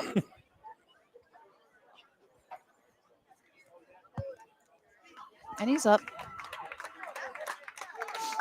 That's another rule they changed where if the coach comes on the field, the player automatically has to come off. With the coach not coming on the field, they let him stay on. They started to come out. Well, that was the trainer. Oh! If the trainer came on, he should be coming off the field. They started to walk on, and then they immediately. They went back. Okay. Yep. So if the trainer does treat him, he needs to come off. That's a rule change this year where they will stop the clock and he does not have to leave the field. The scorer over there is taking a beating. Definitely been busy over there. We're getting to the waning moments of the game. NFA's got to do something.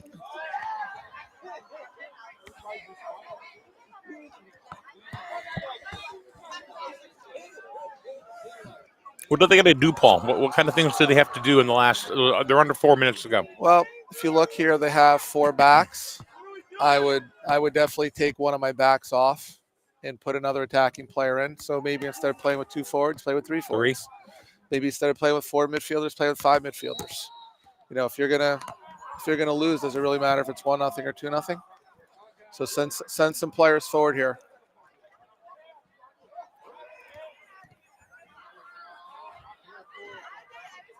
Yeah, NFA's got to get some players here. They don't have enough players forward here. Let's get some guys forward here. Yeah, they got to push up to get in front of 16. Well, look how many white shirts you see. I see right. 7, 8 shirts outside their 18-yard box. They know what they're doing. Even if they do get the ball, there's no one to pass up to. Well, I looked up there, and if you got the ball, there were 7 white shirts there. You're not getting through that. Nope, absolutely not. St. Bernard's going to be really direct, like there. Just knock it forward. That's all they need to do, really, at this point, right? Yep. Just keep away. Keep it away. Yeah. Knock it forward, and you're going to see White will drop players behind the ball. So they're in protection mode, basically.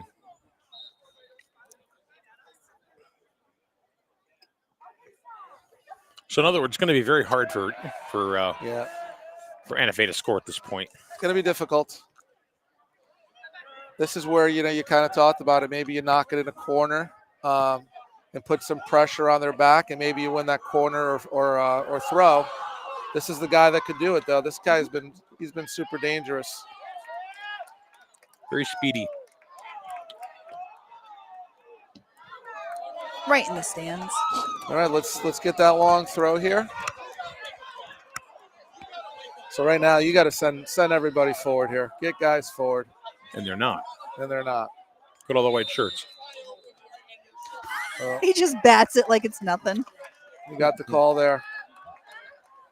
Defender felt a little bit of pressure, fell to the ground, and got the call. Minute and a half to go.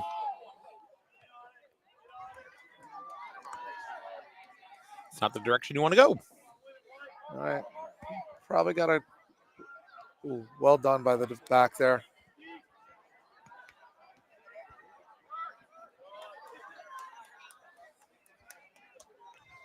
As they come up, they should just keep going. Yeah, absolutely. Just keep pushing. Yeah, with less than a minute, get them all up. Get them up. 30 and above. There it is.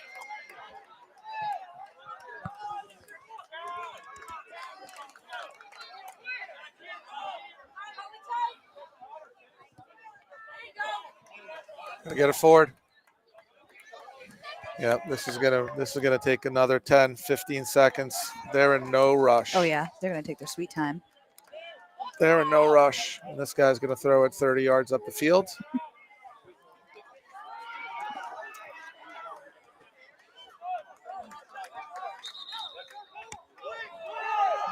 Let's see, maybe we can have a miracle happen here. 15 seconds to go.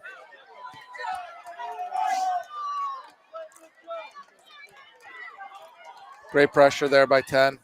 Just hold it.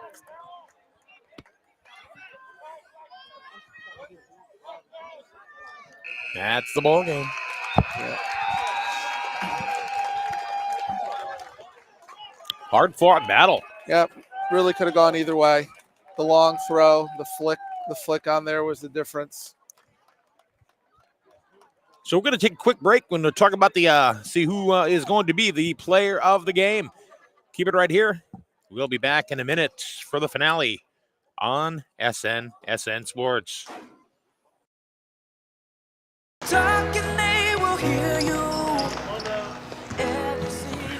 Why are we getting killed like this? Kyle's not here. Got caught drinking beer in the park a couple of nights ago. Really? Yeah, 0 tolerance. He's out for the season. Harsh. Hey, he knew not to drink. We've made that clear to all of our kids, right? No, not really. Bill, if we don't tell them what we expect and why they shouldn't drink, how are they going to know? Talk. They hear you. For more information, visit underagedrinking.samhsa.gov. Dentist. In a word, yes, especially if that dentist is Dr. Katzoff and the staff at Griswold Dental Associates. They follow all the latest safety protocols while doing what they do best, taking care of you. From preventive to restorative, your dental care couldn't be in better hands. To schedule your appointment, call Griswold Dental Associates today, 860-376-2626. That's 860-376-2626.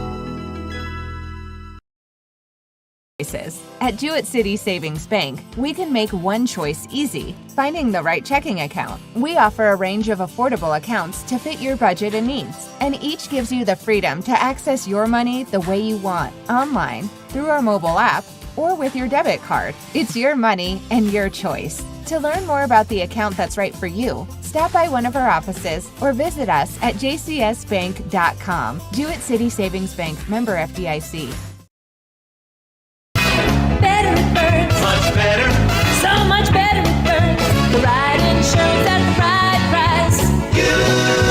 You buy better it burns. You buy better it burns. You buy better. If you've shopped for insurance, you've gotten caught up in this trap. If you need insurance, press 1. If you need good insurance, press 2. If you need cheap insurance, press 3. Don't get stuck in this endless loop of wrong options. Call the Burns Agency today. No automated systems, no voicemail, no call centers. Real, licensed account managers here to guide you through the insurance process. From quote to purchase and long-term quality customer service. The Burns Agency, proudly serving Eastern Connecticut since 1932. Has arrived. They're your local auto super center. Put some excitement in your day and rent a Polaris Slingshot from Strain Family Motors, adjacent to the Green Onion Restaurant on River Road. Check out Strain Family Motors Super Center on Facebook as well as strainfamilymotors.com for everything sales, service, and excitement. River Road, Lisbon, Strain Family Motors, your local auto super center. All right, we are back here at NFA. We saw two excellent games today. The first one was the girls' game, which ended up in a tie against East Lyme, 1-1. And then this one, Noelle, don't call me Nicole. Yeah, don't call me Nicole. It was a real barn burner. I mean, it turned out to be, very evenly matched. And but really, when it was all said and done, St. Bernard's came away with a 1-0 win. Yeah, we really couldn't say who was going to be the victor until it came down to the last few minutes. Exactly.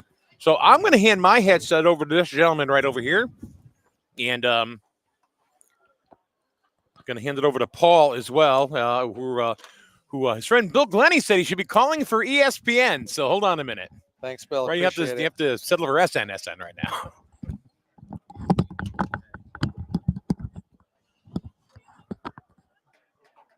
So Desmond, tell me a little bit about going into the game. What was your mindset coming into the game? Well, last year we lost to these guys 5-0. So we really wanted to make sure we came out strong. Last year we definitely played a little outmatched, and we wanted to make sure we came and pressed up. We actually played a new formation, 4-3-3. Normally we play the 3-4-3, and we just wanted to make sure we kept them in their half of the field as much as we could because that's the way we like to play.